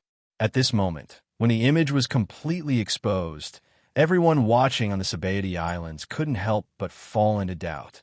The previous massacres had already disappointed some ordinary people, and now that feeling is continuing to deepen. If the Warring States period knew about this, they might be so angry. After all, he just wants to let ordinary people know Ace's identity and increase Marine's prestige on the sea. Now it's hard to steal the chicken, but lose the rice. It's completely putting the cart before the horse. And all these results were caused by Luo D's entry. Tisk, be honest with me. In midair, Luo D slapped the phone bug in his hand hard. Conqueror's coercion caused it to crawl out of the snail shell. This is also the reason why everyone in the Sabaody Islands can see the picture again. Are you okay? Marco gasped for air. He was almost trapped by the sea tower stone chain before. If it weren't for another squad leader noticing him and helping him out. Otherwise, he might have been controlled by Marine. There's no way to save Luffy and Ace. To be honest, the attack in the form of the Warring States Buddha is not something that ordinary people can block. If he hadn't arrived in time, Luffy would have been captured, let alone whether Ace could have been rescued. Oh no, it's okay. By the way, where's Ace? Luffy's expression was a little painful. Although he was saved, he actually received a punch from Sengoku. Is Ace okay? Marco held Luffy with his left hand and held Ace with his right hand. From Luffy's perspective, he naturally can't see Ace and doesn't know his current situation. Luffy, you were like this before. You never listened to me and acted willfully. But this time, thank you. Ace on the other end suddenly raised his hand, but just as he reached halfway, he caught a glimpse of the sea stone handcuffs and put them down again. I will never hesitate again. Next, I will try my best to survive. Only in this way can we be worthy of those brothers who died and everyone's efforts. Ace, at this moment, even though his body was hurting, Luffy had a big smile on his face. He succeeded and Ace was finally rescued. Now is not the time to be happy. Marco suddenly spoke, interrupting the brothers' reminiscence. Ace, there is no key. Only Dad can unlock your sea stone handcuffs. We have to get there quickly. However, Dad's situation. When he said this, his voice paused. Even if he doesn't say anything later, Luffy and Ace will understand what he means. I'm afraid Whitebeard's body won't be able to hold on anymore. Fire. Fire quickly. We must not let them escape. Damn it. Roger's blood must not be allowed to continue to exist in this world. Bang, bang, bang. The Marines who were still unconscious attacked again. Countless cannon fires were fired at Marco. Damn it. Marco cursed silently. It doesn't matter that he was shot, but with Luffy and Ace's condition, they couldn't bear it. Just as he was thinking about the solution, a call suddenly came from below. Captain Marco, come down quickly. We will protect you and go to Dad's place. Hundreds of white pirates looked at them. Marco first glanced around. Obviously more Marine. At this moment, he hesitated. Suddenly, his left hand was grabbed by another pair of hands. He looked down and saw Luffy holding his hand hard. Pineapple Head, throw me down and take Ace to Uncle Whitebeard. All right. The shells were approaching. Marco gritted his teeth and threw him down according to Luffy's request.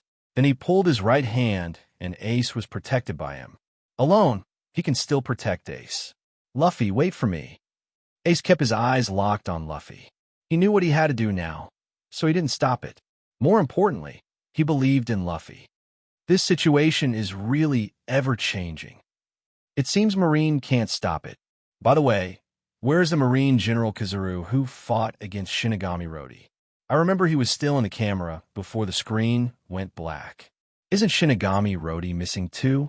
Maybe they are still fighting somewhere. And just then, a male voice reached everyone's ears. Ahem, everyone in front of the screen. Good morning, no noon. Everyone was shocked instantly. What's going on? Didn't no one talk before? It's normal for some people to speak out, but it's not normal for someone to stand up and speak. I think the people on the other side are probably not from Marine anymore. Luo D looked at the phone bug in his hand. Even though he couldn't see the situation on the other side, he roughly knew the surprise of the people who were eating melons. Next, Shinigami Rodi, will give you a live broadcast. Because Buggy was caught by Kizaru, this means that Luo D's toolman is gone. Forced to do nothing, he had no choice but to play in person. Death, Shinigami Luo D, it could be him. Then the question is, where's Marine General Kizaru? Shouldn't he be dead? And Luo D also gave these melon-eating people the answer they wanted. That's right, I was the one who fought with Kizaru just now. As for others, at this time, the camera suddenly turned around, and what came into view was blood red. He's right there. It will probably take 10 minutes to figure it out. But this is not the point. I think the following battle is what you want to see, right? As he said that, the camera turned again and happened to lock on Whitebeard. Although he was standing, everyone knew that it was just the end of a crossbow. And in front of him, Marco and Ace finally arrived safely. At this time, under the gaze of countless pairs of eyes, Whitebeard stretched out his left hand, and his palm was grasped on the sea-stone handcuffs on Ace's wrist. Immediately afterwards, there was a bang sound, and the handcuffs were shattered by a strange force. Ace, free again. Did he still run away? Actually, it doesn't seem to be a big deal. Look at Whitebeard. In his condition, he will definitely not be able to survive today. If the 4 emperors who dominate the sea, the man who is known as the strongest in the world, dies, how can an Ace escape? It's not unacceptable. Come on. Do you still want a second One Piece to appear on the sea? Wait a minute. Look, Marine General Akiji has taken action. Ice block Pheasant Beak. But he saw Akiji gather the cold air on his right arm, and the ice quickly condensed into a giant icebird. As he raised his hand, the icebird burst out with extremely strong impact. Wherever it passed, all the pirates and Marines within a few meters of it froze and turned into ice sculptures. Of course, they didn't die. They were simply frozen. And the icebird is still moving forward. In that direction is where Straw Hat Luffy is. Ace was the first one to be unable to sit still. Dad, I'm going to save my brother first. With only these words left, the ultimate Brocon's body was wrapped in flames. With a kick of his legs, flames spurted out, and he flew towards Luffy at high speed like an arrow from a string. Not good. The white pirates surrounding Luffy were shocked. The general's attack obviously exceeded the limit of what they could protect. Take Straw Hat Boy away quickly. Let's stop it. At this moment, the pirates also risked their lives, preparing to block the iceberg with their bodies to protect Luffy. However, before they could put it into practice, a heat wave hit. Immediately afterwards, a huge wall of flames appeared in front of him, and a familiar figure stood inside. Captain Ace. Fire Fist Ace, the captain of the White Team's 2nd Division, has officially returned to his position. Sizzling, the sky-wide flames and the iceberg collided with each other. In the end, Ace's flames were superior. The iceberg continued to melt and eventually turned into white mist, which dispersed in all directions along with the heat wave. And on the other side, the foreign ship driven by Skeered was intercepted by Whitebeard, preventing him from risking his own life to clear the way for Ace. Skeered, don't you know how unfilial it is for a white-haired person to give a black-haired person a gift? That blow of yours can't kill me. Everyone has to die at some point. As he spoke, Whitebeard slowly let go of his hand, turned around, and looked at the white group pirates around him. Give me your final captain's orders now. Listen up, Whitebeard pirates. Now give the captain's final order. This sentence already shows the final direction of Whitebeard. You and I will say goodbye here. Everyone must survive and return to the new world safely. The white pirates were shocked. Dad, do you plan to die here? Whitebeard stepped forward with his front foot and stabilized the body that was about to fall. I am a remnant of the old era, and there is no ship that can carry me in the new era. Immediately afterwards, he clenched his left hand tightly, and veins popped out in his arm. He used his last strength to punch out, and the space quickly cracked like a spider web, and the sky and the earth shook in an instant. The power of the strongest paramecia fruit is revealed again. The vast sea trembled as a result, and the solid building of the Marine headquarters slowly collapsed. Let's go, kids. Don't look back. Times are changing. Whitebeard once again opened up a path for everyone, while also holding back the progress of the Marines. This is simply a natural disaster. It's so terrible. Does Whitebeard plan to be buried with him and the Marine headquarters? Let me tell you, never underestimate Whitebeard, even if he is already extremely weak. Oh, luckily he died soon. This kind of monster shouldn't exist in this sea. The melon-eating people in the Sabaody Islands were once again deeply shocked. The overwhelming feeling of oppression that day made it difficult to breathe even through the screen. And on the other side of the screen, the raging fire enveloped Whitebeard, and no Marine could get close.